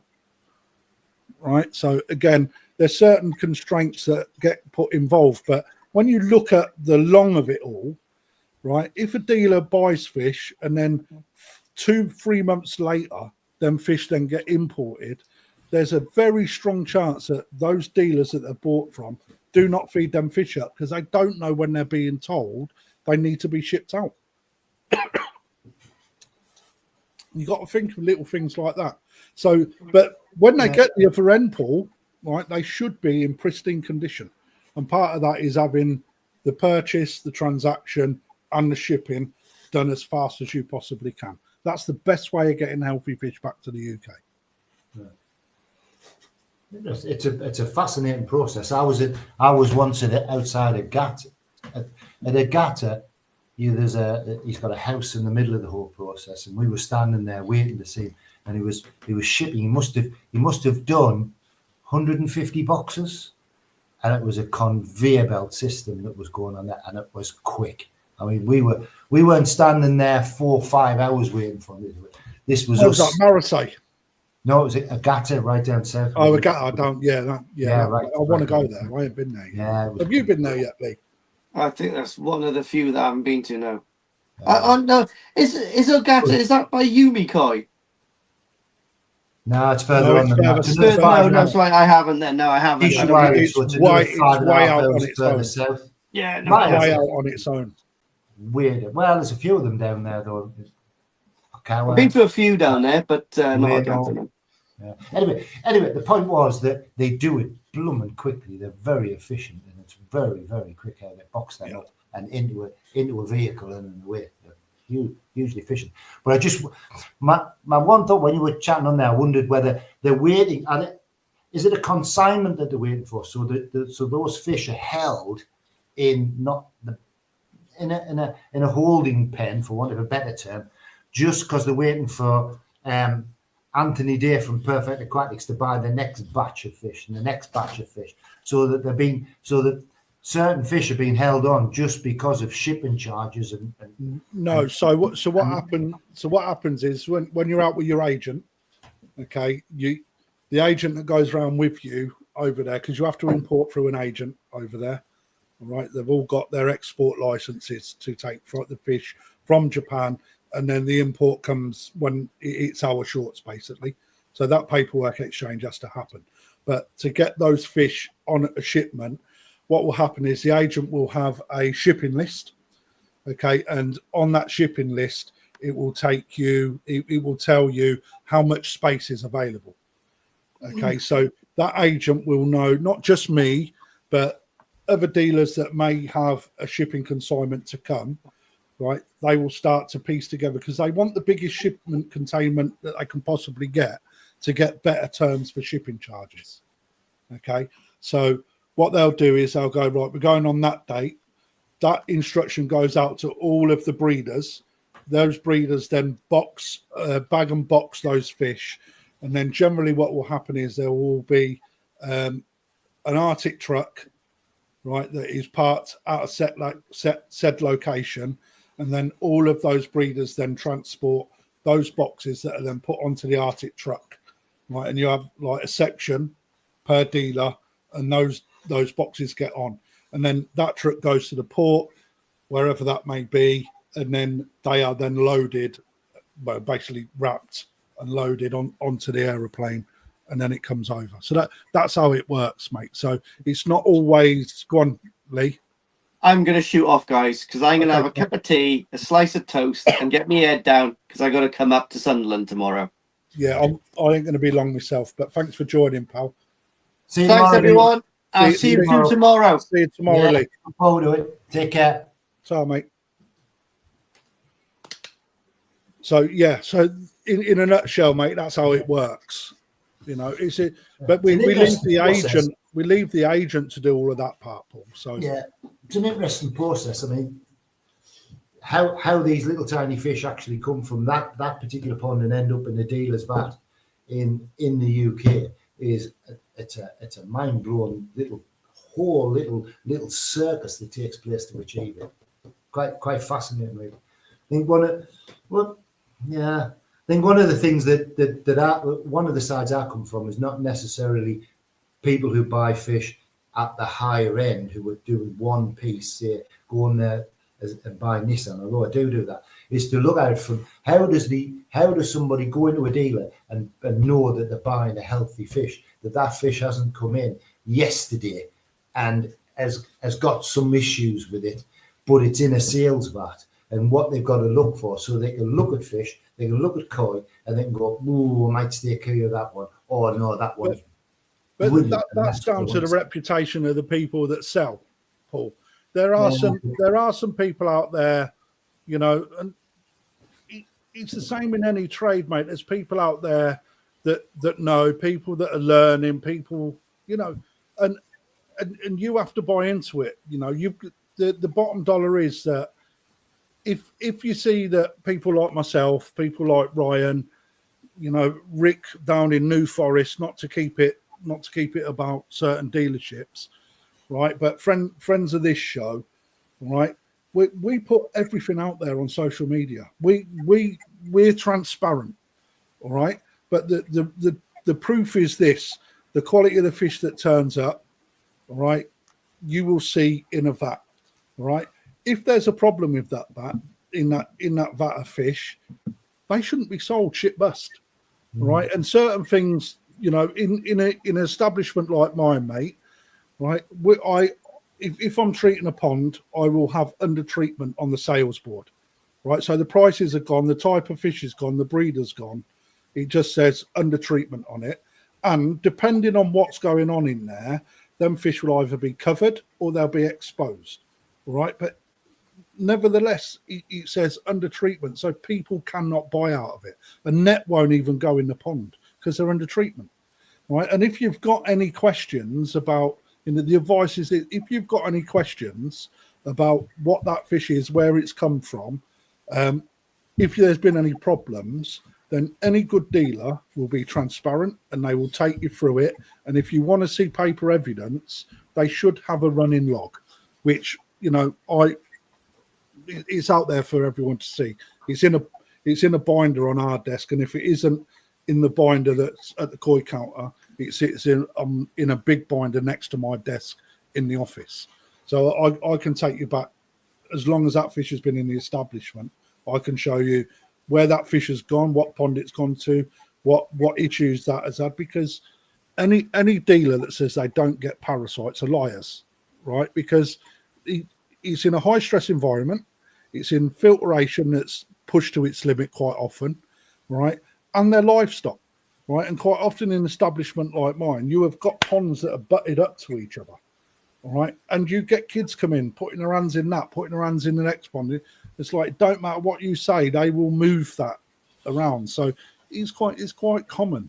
But the truth is that dealer should take their ponds off sale. And there was a time last year where on one row, there's 12 ponds on one row in our shop. And 8 of those ponds all got fluke. And the only thing I could put it down to was kids coming in and moving their fingers from one pond to another.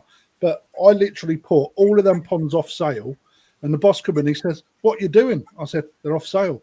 He said, "Oh, that looks terrible." I said, "No, it don't. It looks like we care." All right, because that's exactly what we do. If them fish can't be sold, they can't be sold. It's shit best. It's better to have them fish off sale and put back to being healthy to go out rather than, knowingly infecting people's ponds and selling fish with parasites, because that shouldn't be done. Now, he wasn't telling me to do that. He was just saying it looks terrible. But it looks terrible from his perspective because he hasn't got 8 ponds up for sale. But actually, the reverse of that is the complete opposite. I'm not selling fish that I know I've got an issue with, right? And that's the bit that goes a long way. But before I lose anybody else, I'm just going to share one other screen. So Perfect Aquatics competitions page goes live tomorrow at 9 o'clock in the morning. Okay, so I'm just going to share a screen and show people, right, what we've achieved. And those people that know me, right, this is just a quick plug. I'm not going to be all night. I'm just going to show people what we've been up to. Can I do it that way? No, I've got to do it that way. So we do it like that. So share. Oh, has that shared that? Yeah, that's cool. Right. So this page, Perfect Aquatics competitions, has been a bloody long slog. Right. So we actually started this initiative just over 2 years ago. And the first company that we basically brought in to do the work for us, they went bust, and we lost quite a lot of money as a result. As a result of that, we have now worked. I've brought in, and Peter's brought in a very, very reliable guy that knows his stuff called Aaron. He is now heading this department up. We've opened a new department for this exact thing. So we are proud to do things extremely professionally. We own the software, we control everything, and it's becoming another part of our brand, if you like. So I can't see what I'm doing, so I've got to go back to the tab. But the competitions is going to open, right? So this is what you guys will see when you come in, right? And on this instance, we have got an ability to, because we're an aquatic shop, this isn't how we're going to do everything, but on the first couple of prizes, what we're going to look to do is split it either an aquarium or a pond related prize, because it's open to all sorts. All right. So we've got instant wins available, and I'm hoping that we've got the test card. So if we want to go on here, all right, so the competition is, for example, it is a test card. All right, so for example, when you click on here, it will tell you what the prize is, all right, and others that are available. Okay, so again, this is only a test. The main one will come about later, but you can see there's quite a lot of ability to win on this actual competition. Now, it is a competition, all right, so you have to answer a question in order to be able to be liable to enter. So what is the capital of England? We all know is London. I'm going to buy, I don't know, let's go for 20 tickets or 21. 20 tickets. I'm going to participate now. All right. You can see 20 tickets have been bought. I'm going to view on the basket, and then I'm going to proceed to checkout. I'm hoping that it's remembered my details. We'll find out. I haven't logged in.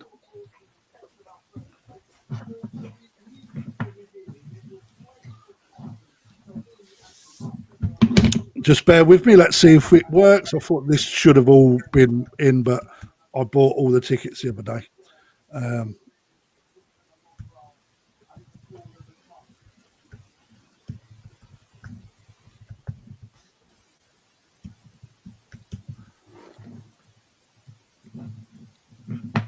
Is it going to remember me? It is. That's good. So I'm going to go back to my cart. All right. I'm going to proceed to the checkout. As you can see, I've entered the question. All right. I'm now going to place the order. And now I need to input my payment details. All right. So this is only a test. I'm not really buying these, but I've just got to find the card details. So bear with me.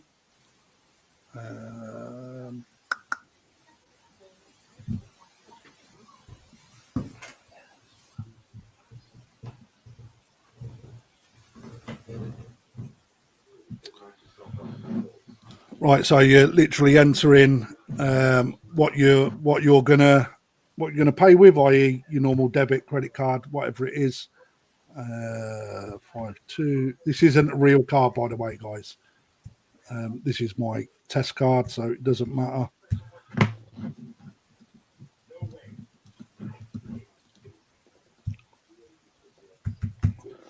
And then I'm going to continue. All right, so basically, at this point, I'm buying tickets into a competition where I can win an Nexus. You won't get to see that bit. That's part of the test. Right, now it's checking for instant wins. Right, and there you can see, right, that is totally random.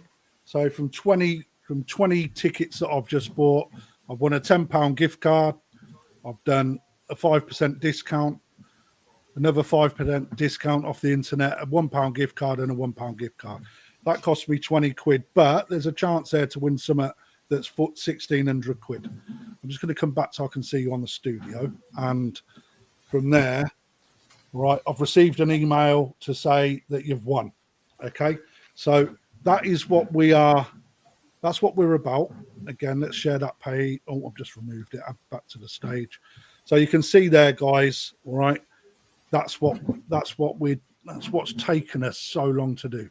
You've got previous winners as and when it happens. And again, if it's not instant win, all right, we also do draws where there's a chance that we're going to put, well, it's not a chance. We are going to put high-end coin available. We're going to put complete pond kits. We're going to have, obviously, smaller prizes on instant wins. We're going to have the ability to have a £500 gift card as a second prize, for example. You know, we can do quite a lot. And as a result of this, all right, I'm hoping that you guys can get to see, you know, what it's all about, you know. And as we look on here, right, it tells you what it is that we could have won on that, right? Or even a tank. If it's something that, even if you've got everything that you want for a pond, but you're after a tank, there's a chance to win certain high-end tanks, small tanks, big tanks, livestock vouchers, etc., etc. So, you know, just a quick plug for what we're doing. Again, give it up. Perfect Aquatics competitions live at 9 o'clock tomorrow. So I hope you guys get involved. So we're quite proud of that. And on top of that, if you see in the top corner, it says go back to the main shop. I don't know if this is going to work, so I'm hoping it does. But it will take you back to Perfect Aquatics website. So if you do get, for example, a money off voucher, all right, or a gift card, you can go straight in and spend it. You know, again, if you get 50% off and you've put a £5 in, you can go in and potentially buy that one big thing for 50% of the cost that you would normally pay, whether it be a backy shower, backy house media, you know, air source heat pumps, etc. You can put all that to it. There's no limit on a 50% off voucher. So, you know, things like that can really help you guys with the setup of your ponds. You know, now one thing about this, again, there are other people that have done this, but we have got a multi-million pounds worth of dry goods behind us. As one of the biggest stores in the UK, we have got multiple providers and we have got access to pretty much anything within the aquatics trade. So even if you don't see it online, you only have to drop us a message and we can find it. So again, something worth having a look out for. But well done, Aaron. That worked perfect. Thank you, pal. I've got to work out how to stop sharing that now. But again, something else, mate, that we've worked out with some people, It's all going on. Have a little double, mate, rather than doing £2 on the football. Get on something like that. You know what I mean? Better chances of winning, that's a sure fact. Yeah.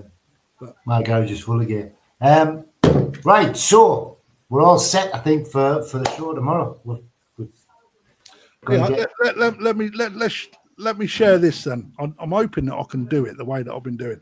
So ChatGPT, this is what I'm going to put something in about your show and see what it says. Is this the AI thing that you were talking about? Yeah. Well, let's have a look. See if we can do it. Let's share that. Oh, look. Right. That was a correction of something that I'll put through. All right. So I was looking for a blank fish to then notice the tail on that is no good. Yeah. Right. But then I asked for Kahaku and then all sorts of, and it's like, I want a top view reference image and then put some things in there. You can fix that, and then it come up with like the best Inazumi pattern koi that you could ever want. Right. But that's just insane. But let's do a new chat. All right. Tell me about the Northeast Koi Club show.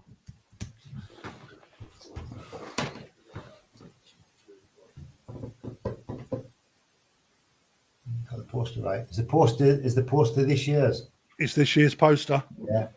All right. Northeast Koi Club, a group of koi enthusiasts across the region, hosts the premier annual koi event and koi hobbies and the culture. Blah blah blah. Yeah, displays a beautiful koi, hand-selected koi on show, often included award contenders and grand champions, koi dealers, trade stalls, bonsai craft stands, judging and presentations, mini competitions, talks or demonstrations, held on Saturday and then judged on the Saturday and followed by presentations on the Sunday. Family friendly, many shows offer the free for entry children under 12. Blah blah blah. Where community, the organizer. When it look right, and that's AI, all right. Yeah. So let's ask a question about koi. Give me a koi related question, Paul. God,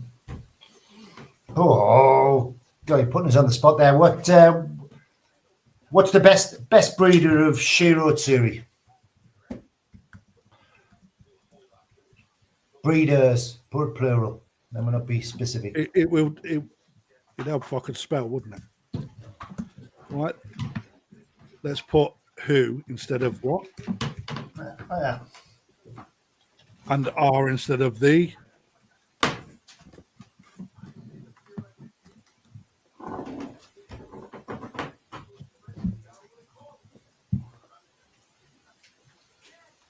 And let's see it. Let's test it live.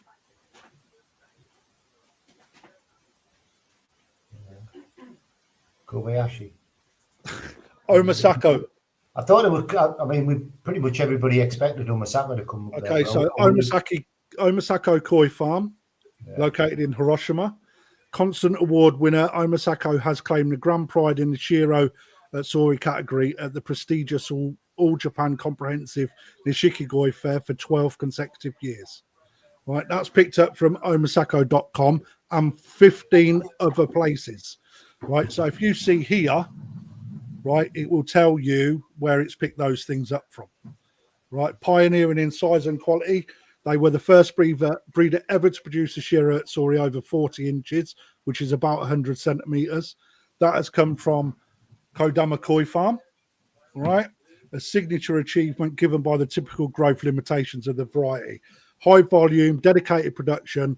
Their operation focuses heavily on Shiro Tsuri, with about 90% of their spawning, around 40,000 koi annually, dedicated just to that variety across 40 ponds in 7 indoor facilities. Renowned lineage and standout specimens. They've bred famous koi like Musashi which is 92, Panda 90 cm, and Godzilla at 92, as well as Zebra, which reached 70 cm by age 3. Right, so there you go. Right, so just one question, right, and it has already come out with Kobayashi. All right, again, I've got some of his fish down in the shop, and that spawning actually come from one of the named koi in this, which is Godzilla.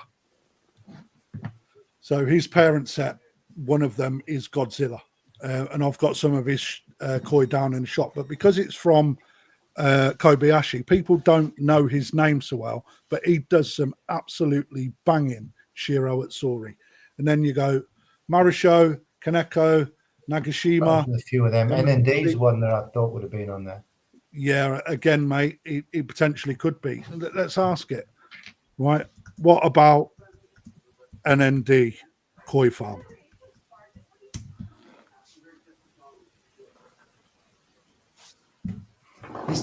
The one. There you go. A gain recognition for its DK line Shiro, which has shown impressive development over time, as features in videos highlighting their growth from 1 year to 4 years of age. That's come from Facebook and 13 other sources. They have achieved notable competition success at the NND DK line Shiro Atsuri, won first place in both the 12 boo and the 15 boo. So that's 12 cm and 15 cm Shiro Atsuri categories at the All Japan Koi Show this year. Right, and that in itself, for those people, I'm not looking at me, but that in itself is a huge achievement, because they come in from an Omasako parent set, right? But they're beating Omasako at his own game at the All Japan Koi Show, and that just shows the prestigiousness, you know. And those people that tell me that AI hasn't got a place, just two questions there, right? And it's telling you stuff that you didn't even know. All right, I guarantee most people would not know some of the stuff that's in there, and you can dive deeper than that. All right, so let me just get the screen up. But the one for koi hobbyists that I see on this is being able to identify a particular variety. So by being able to put some key information in, would it be possible to look at a particular fish that isn't an obvious one, and then be able to determine which variety it is? Absolutely, not a problem. I'll prove that in a moment. Right, so here you go. I said, tell me more about the NND DK line. Right, it then comes up with a load of pictures. All right, again from NND. So this is actually on his Facebook page. All right, as part of a small video he done. Right, that's a video showing some of the fish last year. Actually, I remember seeing this. Okay, and then it goes in with why they're good. Right, visual competitive triumphs, tactical recognition, right, loyal fan base, absolute shit, and indeed, Shiro, breeding origins, all right, final thoughts, all right. So let me add in a picture, all right.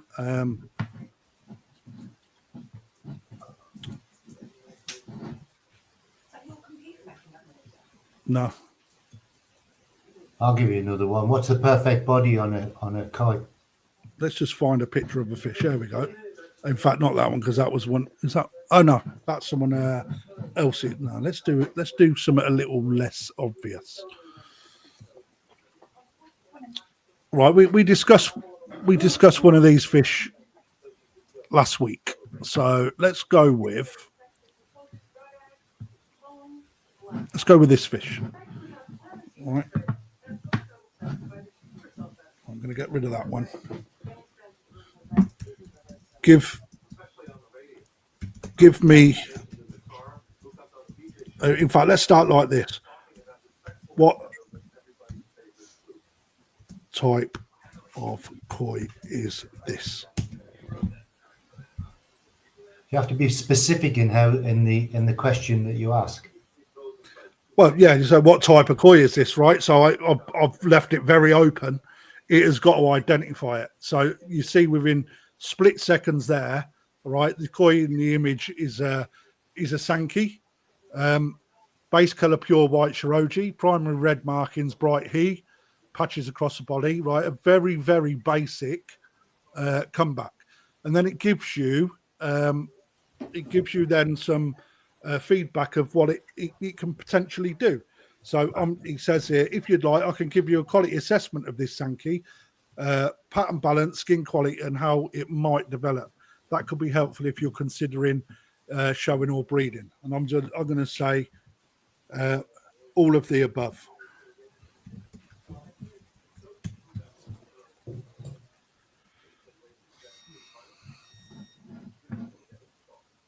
Right, so here we go then. Right, let's go for a pattern assessment. We already know the top bit. Deep uniform red without visible fading or blotchiness. Nice space and clean kiwa, the edges. Essentially a modified Sankey with strong head he and distinct separation between steps. The black, i.e. Sumi, is solid lacquer-like black. This is a very good sign for future development. One attractive spot in the shoulder region over the white. Balanced spots towards the rear that create a rhythm to the pattern. No Sumi on the head, which is ideal for Sankey. Notice it doesn't say shouldn't be there because Sankey can get it sometimes. Shiroji, very clean. The white base is already bright and will likely become even more luminous with good care and water quality. Creates a strong separation between the red and the black, which is exactly what you want. The head is smooth and proportionate, strong and broad, indicate potential for size growth. Tail tube looks solid and thick, good power for swimming and long-term growth. Pectorials are clear with slight motoguru. That bit's incorrect, all right? It should be tejame, which is desirable for Sankey. Future development potential will brighten further. Sumi will sharpen and become more refined. If the red maintains its depth without breaking, this could become a high-grade show contender. Show potential, young fish class, already competitive at regional level. Future potential, if the Sumi and Kiwa sharpen, this koi could compete strongly in size 4 to 6 Sankey categories across the BKKS. Overall rate for age, high-grade Sankey with excellent skin quality, balanced free colour distribution, and strong growth potential. Investment potential worth raising for 2 to 3 more years to reach its peak for show form. If you want, I can also break down how its koi pattern matches all Japan Koi Show judging criteria and predict its likely competitive score. That will give you a clear idea of how it might rank at top level competitions. Would you like me to do that? Okay, so again, this shows that AI, all right, even if it doesn't get it wrong, or right, I should say, if we look at what it's actually done there, all right, I'm having to flip between screens. All right. So first and foremost, all right, it's told you the basics that we're looking for in pattern on Sankey, correct? Paul, what would you say? The only one is the Motoguru that it's put in there. All right. I could pick it up. That'd be the big one that I would pick up on straight away. And it would but again, you didn't know it, Paul. All right. There's so much information in there. There's a vast amount of information in there, and it's all and the bulk of it is all on point, especially if you're coming at it from you're newly into the hobby. Yes, more than ever. Yeah. It's just that one thing that triggers with me being in the hobby for 30 years is more the guru. Well, let's back off from that one. That would be the one aspect. Just moving on from that.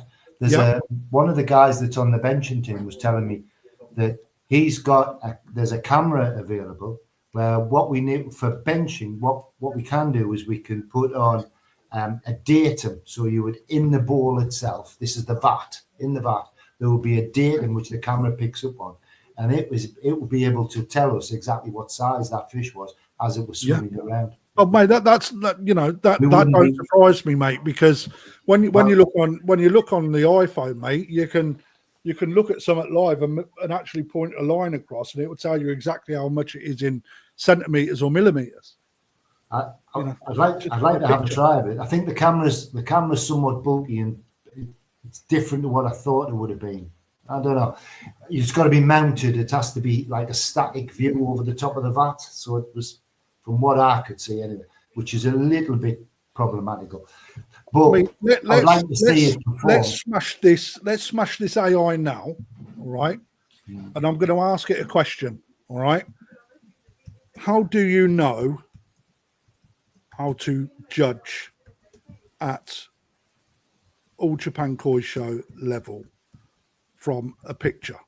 All right, because again, all right, I don't know the answer to this. This is all completely unrehearsed. All right, I haven't even thought of this.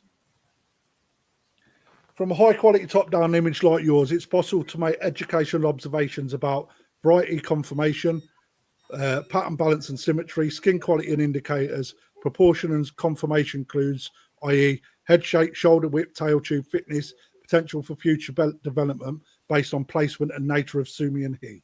This is why breeders, dealers and collectors often use photos for early selection, but they also know it's only part of the story. Right? Again, All Japan Koi Show judges work with the koi in person, so they can evaluate things that a photo can't capture. All right, skin quality is a thing, though, isn't it? That's where that's where people win and lose, mate. The skin. You get to see a koi close up, and you see one with that vibrant, luminescent skin, and you're like, whoa, that's. Well, you have to see it. You have to see it, and it's a difficult skill to pick up. Whereas that slightly duller, matter kind of, absolutely, mate. Kind of paint finish.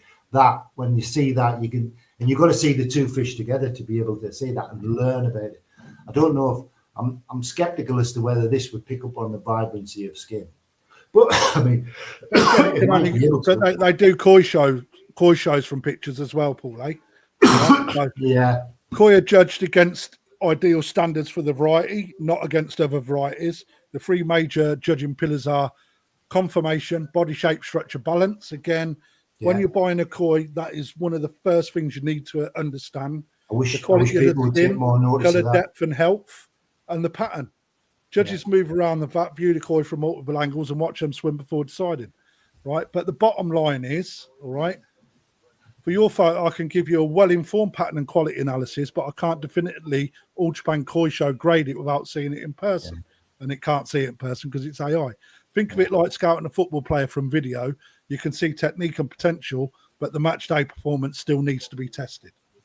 Right? So I'm now going to ask it to rate the Sankey.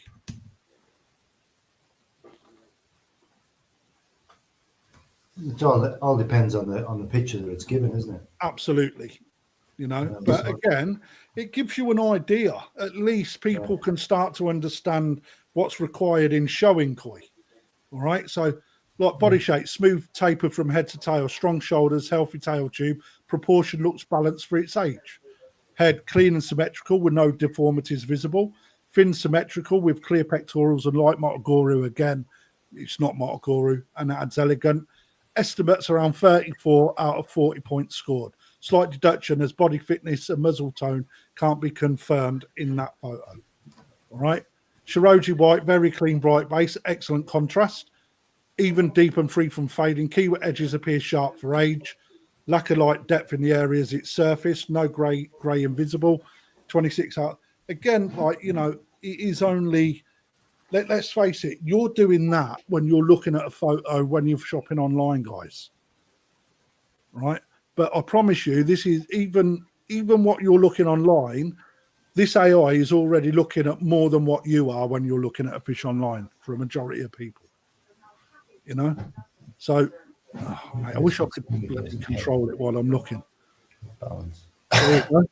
So 87 out of 100, a high show quality, regional, national level potential. And that bit's true. Yeah. That bit there is true because that's all down in the UK. That is down to the person that keeps the fish. Yeah. You know, but again, what could go higher? Confirmation of luster and skin depth in person. Totally true. Body volume increase, but that's going to happen naturally. Sumi maturation is also going to happen naturally. If the koi grows well and maintains colour integrity, it could absolutely be competitive at size 4 to 6 in Sankey in the UK or European shows and potentially place at All Japan Koi Show if conformation and luster are top tier in person. Right, which again is, mate, that's true as it comes. Remember that fish was selected from Yamaguchi's selected pond of fish for mud ponds. Was that one of the ones that you showed last week? Yeah, it's one that we showed last week. I think that fish will come out looking the best. Oh, I know what to ask it. I know what that is. It and it's male? 895 quid actually. I had a look online. Is it male or is it female? Go and ask that question. Let's see. Let's see If what we can do that. If we can guarantee that, I'll buy it. No worries at all. See if we can. And which one of these fish was it that you had? Can you remember? I do remember what fish it is, yeah. Right, so observations. The body line in the picture, streamlined with slightly thicker tail tubes, which suggests female, but also occurs in well-fed males. Pectoral fins seem proportionate and not overly pointed. Pointed narrow pecs are more typical of males. No obvious breeding tubercles, white spots on pecs, but it's not going to be because it's quite a young fish. So visible, but these appear seriously in males. My guess, based on the photo alone, it leans female. Right, so get your fucking wallet out, son. That's your fish. Again, so guys, what you guys watching? What do you think? Yeah. That was all done just off the back of one question, one photo. Oh, let's have a look, see which one it is. All right, yeah, it's the one that Lee quite liked, wasn't it? Hang on, let me make it smaller. There you go. And when you look at that, it's not far from the truth. What his observations were really quite key, eh? That was bad. I personally don't think he's not got everything right, but for someone, if you didn't know your fish or you're really trying to learn, right, you can put anything in here, right? Well, let me put quite a difficult question in. What parent sets are the best for Sakai fish farm Sankey? Let's see what it comes back with. See, there you go. Tripped it up a little bit. Wait, what we know about Sakai fish farms, right? But it then goes into, right? And again, it will then give you links into places where you can then start to look at things, right? Again, I've never seen this website. All right, let's have a look what it's got there in July 2015. It's a koi auction announcing. There you go. This is across the pond somewhere. All right, but you know you will come across things that work with. There you go. The Matanoski Blessed line, parent koi books, final thoughts. If you're looking to understand which parent sets are truly exceptional for Sankey, from there, the Matanoski bloodline stands out prominently. Now, I would query that, right? However, most bloodlines did come from that, right? But they've managed to put body, right? That's what. How did they get so much body in their koi?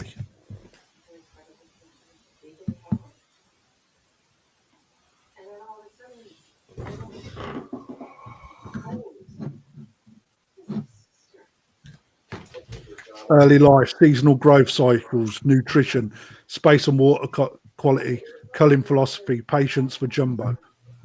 Why this matters. Do they do DNA testing? There's something else.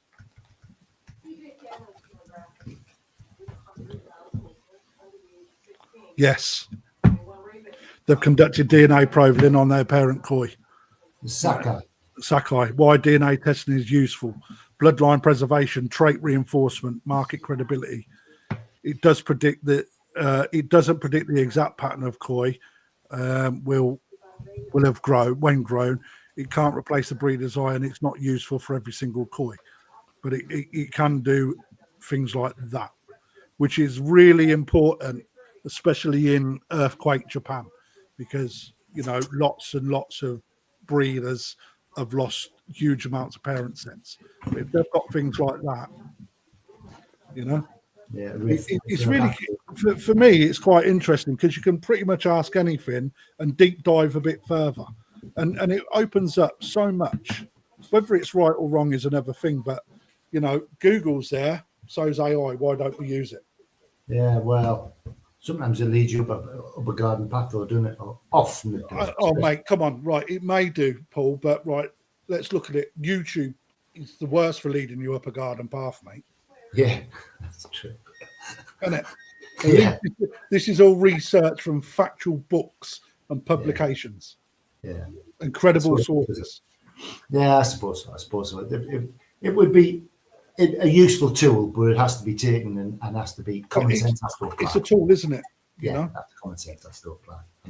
But nevertheless, I thought when I was looking at it the other night, because I was playing with it, because what I wanted to do is try and use it for illustrations of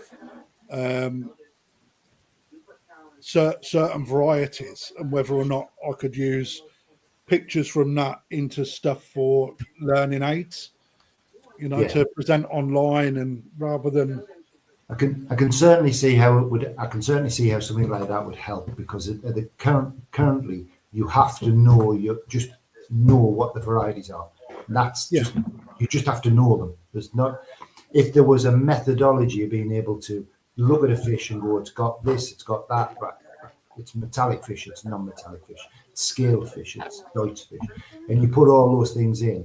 Then it was to be able to use that to process and let you know what that variety was. I could see that being a useful tool to people who are starting off with koi. Because but something, Paul, right? So, for example, at the koi show this week, all right, I've seen people on YouTube go, "Oh, look at that! That's a lovely fish. Oh, it's in Hijari Mono. That's not even what's it?" And that they don't know what variety things, because writers go into categories, and people don't, right? So they don't know what the fish is, and they look at what the category is, but it doesn't say what the fish is, for example. Yeah, what the class Take is. a picture of it, put it on AI, and it will come back and tell you what that variety is. Yeah, 9 times out of 10 get it right. Yeah. I think personally, I think that's the very easiest bit is to put it into a class. They're quite defined, and there's rules that you can follow and that allow you to put them into a class. It's the varieties. You either know the varieties or you don't. And some of them are really, really upset. We did a course. You're talking about a benching course and doing that kind of thing. We did with the whole team a benching course with Aaron Tate, and he stuck up 50 pictures. We went through 50 pictures, and some of them you were, whoa. You can get mind shagged from it, mate, can't you? Yeah, some of them were difficult. There were some difficult ones in there, and they were meant to be difficult. It was the idea was this for the judges. It was a course that the judges had to complete, and had to get a certain percentage right. And I was looking at it going, and then I suddenly, as I was doing it, I went, I'm overthinking this. And when I stopped overthinking, I just looked. Did you get stuck on Becco? No, well, we were all geared up. But it's true, mate, isn't it? Koi is such a vast. Right? It's not just about keeping a pond. Right, it's not just about what you're dipping your net. If you want to deep dive into koi, there is a vast subject. It's massive. Huge. I'm learning every day personally. Huge. My knowledge over the last 2.5-3 years has skyrocketed. Yeah. It's a vast thing, and it can be a bit daunting at first to understand, and that here I mentioned another YouTube. There's a one called Demi Koi, which is an American thing, and on there this guy talks about, is it shore, is it sanky, and he picks out a particular fish and asks the question, where do you go with it? Is it shore or sanky? Yeah. And Sankey, the fish as it turns out. There's various key things, but I'd love to see AI have a look at that and see what it determines it there, because it's a difficult one, and that's a classic, you know. And it's not just the volume of sumi on it for this one. Really good. It's the type of sumi that it is. The key, whether it's Shua sumi or Sankey sumi. Right, I've just put in a command asking for a diagram of the differences between Sankey and Showa. Right, so I'm just going to let that run in the background, because sometimes it may take a while to generate an image. All right, but let's see what it comes back with and whether it's any good, because you know sometimes it's a load of shit. Yeah. I ain't gonna lie. Yeah, so be interesting to see these fish that you're bringing up tomorrow that I haven't seen. That'll be an interesting thing. Yeah, they're looking well as well. Actually, it's always twitchy bum time for a dealer, because when you've got stock lined up, livestock can overnight. You know, something can happen. You know that changes everything. So what I do is I take I've got two lists basically. So I've got a list of what I want to take. So those fish get taken off food, ready for transport, and then I have a B list. So if a pond goes down with something, I can backfill it. So those fish go off of food as well. So if they don't get bagged, they stay in the shop. They get straight on the feed. I bet I can't wait. And how many fish given the different sizes? But how many fish are you planning on bringing up? I haven't counted them up, mate, because I've estimated all by eye how many we've got, knowing in what size vats are going in. So I've 4 vats. I've put together 4 vats, and they are the what we call 6 foot vats, 1.8 meters. Yeah, so you know I've got small fish, mate. You know, we're looking at 15 cmers, like your cheap and cheerful, selection. There's some real good bangers in there, actually. Again, a mixture of metallics and normals, like single colours. And then your Yoshino and your Sakamaki, they're in 2 different size categories. Omasako golden corn as well. Some golden corn Mark II. So the second breeding of them, not the Ginrin ones. Omasako. Oh, look at that look. Is this following your face around? That's not, well, supposed to. I probably broke it. Omasako, again, not been sold to anyone. So let's have a look what this is saying. It's almost right, but let's share it.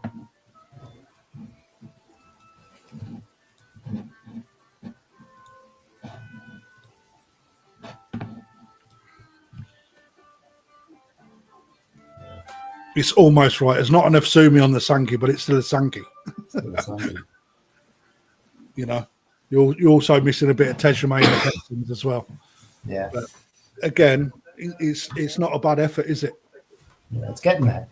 You know, let's say, right, watch this lot. I'm going to say that Sankey is rubbish, right? And this is where it breaks a little bit, right? Because it will agree with everything you say. Yeah, I get what you mean. Right, let's do it. Do it again.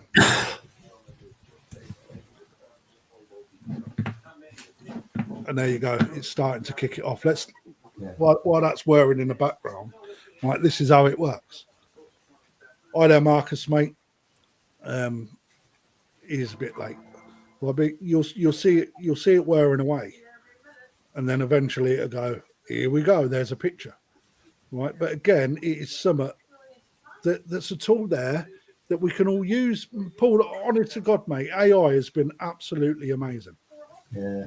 I think it's got its. I think currently, possibly sometime in the future. I mean, you can see down the left-hand side. Look, right, koi fish information, summarized requests, koi quiz with images. Right, so this is what I do in my own time, so I can use things for training my staff. And if it can produce something for me right quick, I'll use it. Yeah, but you're editing that information to make sure that it's correct for the staff. It's that editing tool that takes place. It will eventually. You can get to a point. It can get to a point. And in fact, I've got something on here. I'll have a look in a minute. I asked it to do me yesterday. I asked for it to create me a 10,000 word publication on the origins of koi to modern day. There you go. Look, I've said that Sankey was rubbish. Now look what it's come back with. Yeah, I can see. I mean, it'd be interesting to see if you ever get a program where you can put a camera over the top of a vat of fish and say, "Pick me the best one out of here." And as they're all swimming around, and you can't see the wood for the trees, but it is able to isolate all of the key features that you want from a koi, and then it identifies one and pulls it up. No, it can't right. So I have. Oh, it might be able to. Right. I need to just stop sharing. Yeah, you need it. I would imagine you need the technology to go with it, so we can. Let's test it out, mate. While we've got it, let's have a look, because that's not something I've even thought about. Have you bought this program, or you got it on a 30-day trial? No, I pay monthly for it, mate. All right. And is it just a program that you've downloaded onto your computer? It's available for everyone, mate. So it's literally online. It works exactly the same way as lots of other things. There you go. Right. Let's see if I could. Is it gonna? It will allow me to put that in. So I am going to share that screen now. Let's just make sure. Let's share that. Jesus, I'm keeping an eye on the time as well. Yeah, last one, mate, because I need to get off as well. What time are you planning on being up here tomorrow? 4 hours as soon drive? as I possibly can, mate. It all depends on how well the boxing goes. It's going to take you hours, though, that, isn't it, surely? Boxing up a load of fish. Nah, wouldn't take long. Let's see what it says. Bloody Friday on them roads. There you go. I can't directly watch or play the video you uploaded, but I can process it frame by frame to identify and assess the koi shown. Do you want me to extract still frames for the video so we can look at each fish and pick the best one? There you go, Paul, right? Yeah. Yes, I do. Right, so let's have a look what it does. Again, it can be used. It'd be interesting to put me in there and say, right, Paul, go through that lot and see which one you think is the best, and then see what it comes up with, and look at the. So ChatGPT can become your own thing. I've extracted 31 frames from your video. Which ones would you like to eat? Which ones would you like me to start evaluating so we can find the best fish? What do you mean, which one? All of them. That's how helpful I am. Make it as hard as I possibly can. And does it give you an estimated time to complete this task? Well, look, it's already gone. Right, here we go. Right, yes, just do that.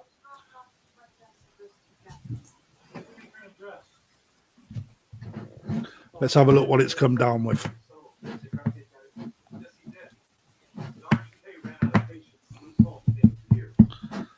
Right, so it's literally, I don't know, hang on, I might be able to share that a different way. Did you guys see that come up? You probably didn't, did you? You didn't see a picture come up then, no? Yeah, I didn't see anything. I just saw that there. What you're seeing now. So let me have a quick look at that contact sheet again. Right, let's just go for number one. All right, it don't really matter, to be fair, but I'm having to work on one screen here. Number one.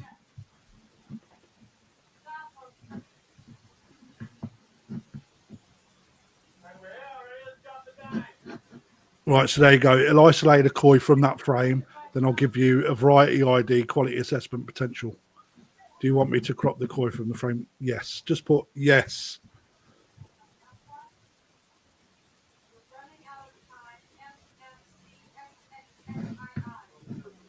Right, here we go. Oh, it's going to be a download file again. All right, so that's not a problem. We can do it this way.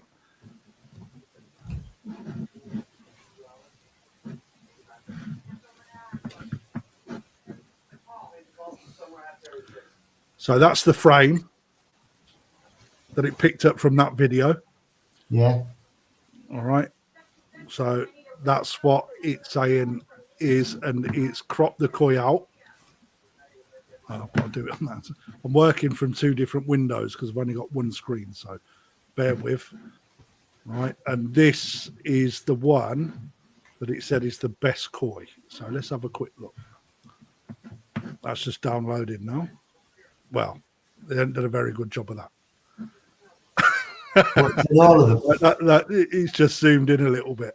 Right, so again, which one is it?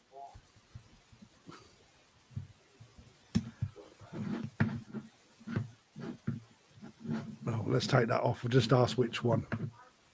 Do you want me to tell you which one I think's the best koi? Just in case it comes up. Cool. Right, put the picture back. So you see the one that's pointing to 9 o'clock. Oh yeah, that's the one that you guys didn't like last week because of the nose pattern. Yeah, we thought it might be male, but no. I think I'll go for that one as the best one. The one I'll go for. But I think it's probably male. I think the best koi out of that lot is the second one down from the top in the middle. I think so. The one that's like 1 to 8 o'clock. 1 to 8. So you got the top kahaku that's got like a really nice head pattern across half the side of its face. Yeah, not that one. The one below that. Yeah, that was the one. I think that'll come out the best out of the mud pond. That one. I didn't show that fish. Like, that's my personal fish. That one. Oh, is it? That's why I picked it. Yeah. That was a gift from Yamaguchi, actually. It's a kahaku, isn't it? No, it's a sankey, but the sumi is very deep. Where's the sumi on that? Can you see the sumi on it? I can get the still up for you if you want. Yeah. Just bear with me.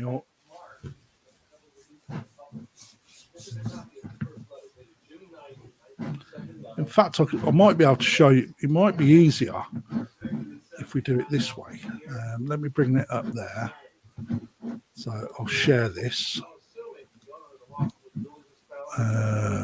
Stop that. I need to share that screen.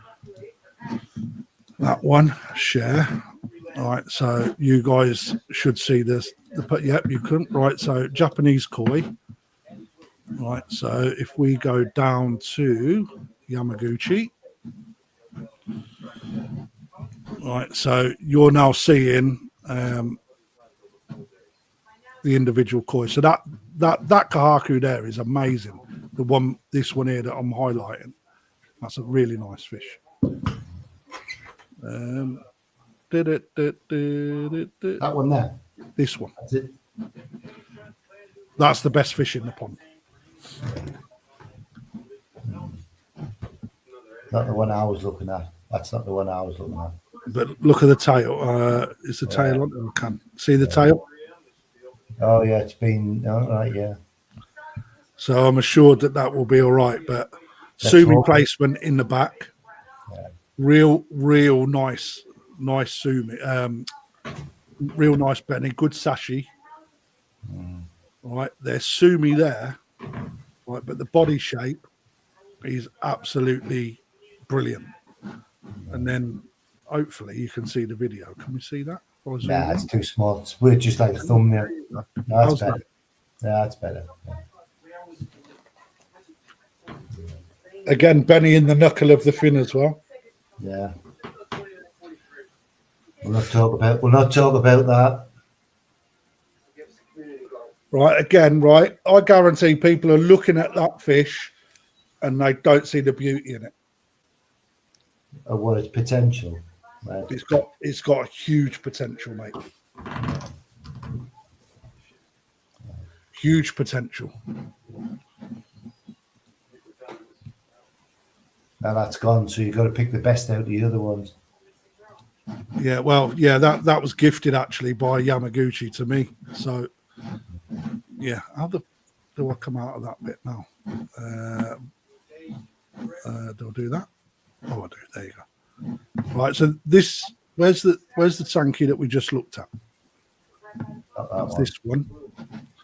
Right. So no, that's the one. That's the first. That's the one that we just looked at on AI. All right. Yeah. Look down the side here. Look at that Sumi just on the lateral line.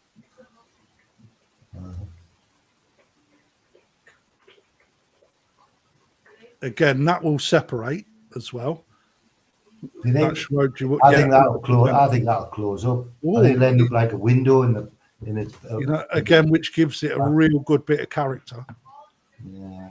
All right. That will. I think that Sumi will Body potentially first. join. Yeah, but then if you look at the whole, let's click on it. Oh, that is the full thing. All right. There's the video. Right. And now.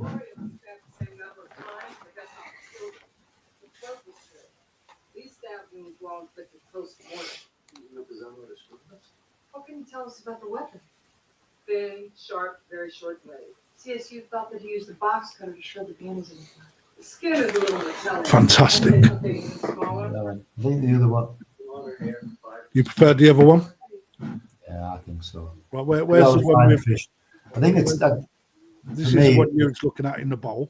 Yeah, I think there's other videos of it as well. That fish, I've seen that fish on other videos, and the depth of it is really deep. Especially, I do looking at the pecs. I do think it's male.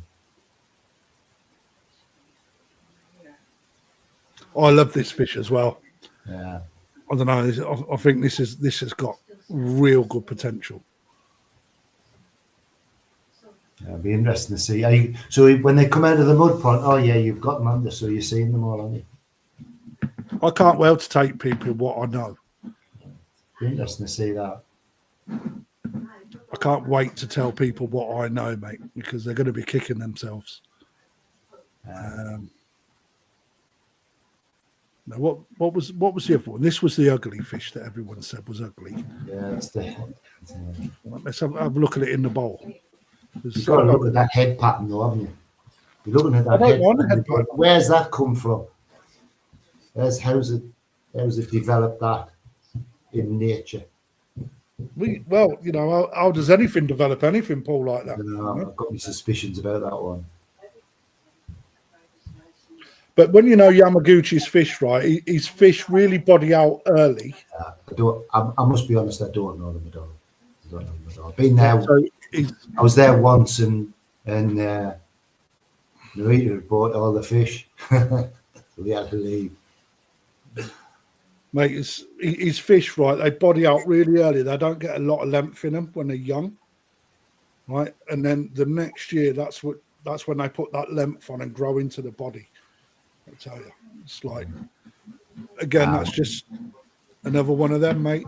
We'll see what happens in the mud pond when they come back. It's that one, that go up one. Yeah, that third one along. That one. Yeah. That one. Yeah. Oh, look.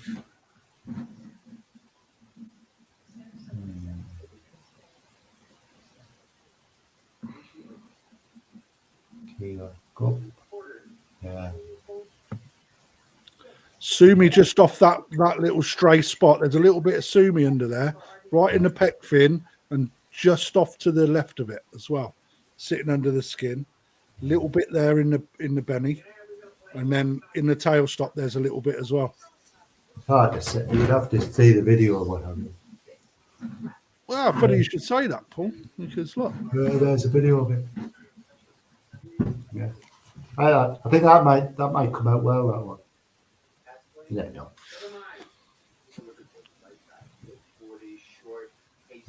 Mate, I could look at fish all night, but I'm not going to. So anyway, let's stop sharing that. Right, I will see you tomorrow, mate. Guys, thank you very much for joining a late one. Yeah. A new little bit of content. Right, again, let's put it up. This weekend, North of England Koi Show, £5 admission for adults. Under 12s go free. Is that right? Was that right? I believe so. Yeah, that's what we're doing on the kids. Okay, it's a couple of quid. Let's get up there. No. Support the show. Just get up here. Just get up there and have a fun time. Yeah. Thanks for joining us, Paul. I'll see you tomorrow, mate. Yeah, look forward to it. Right.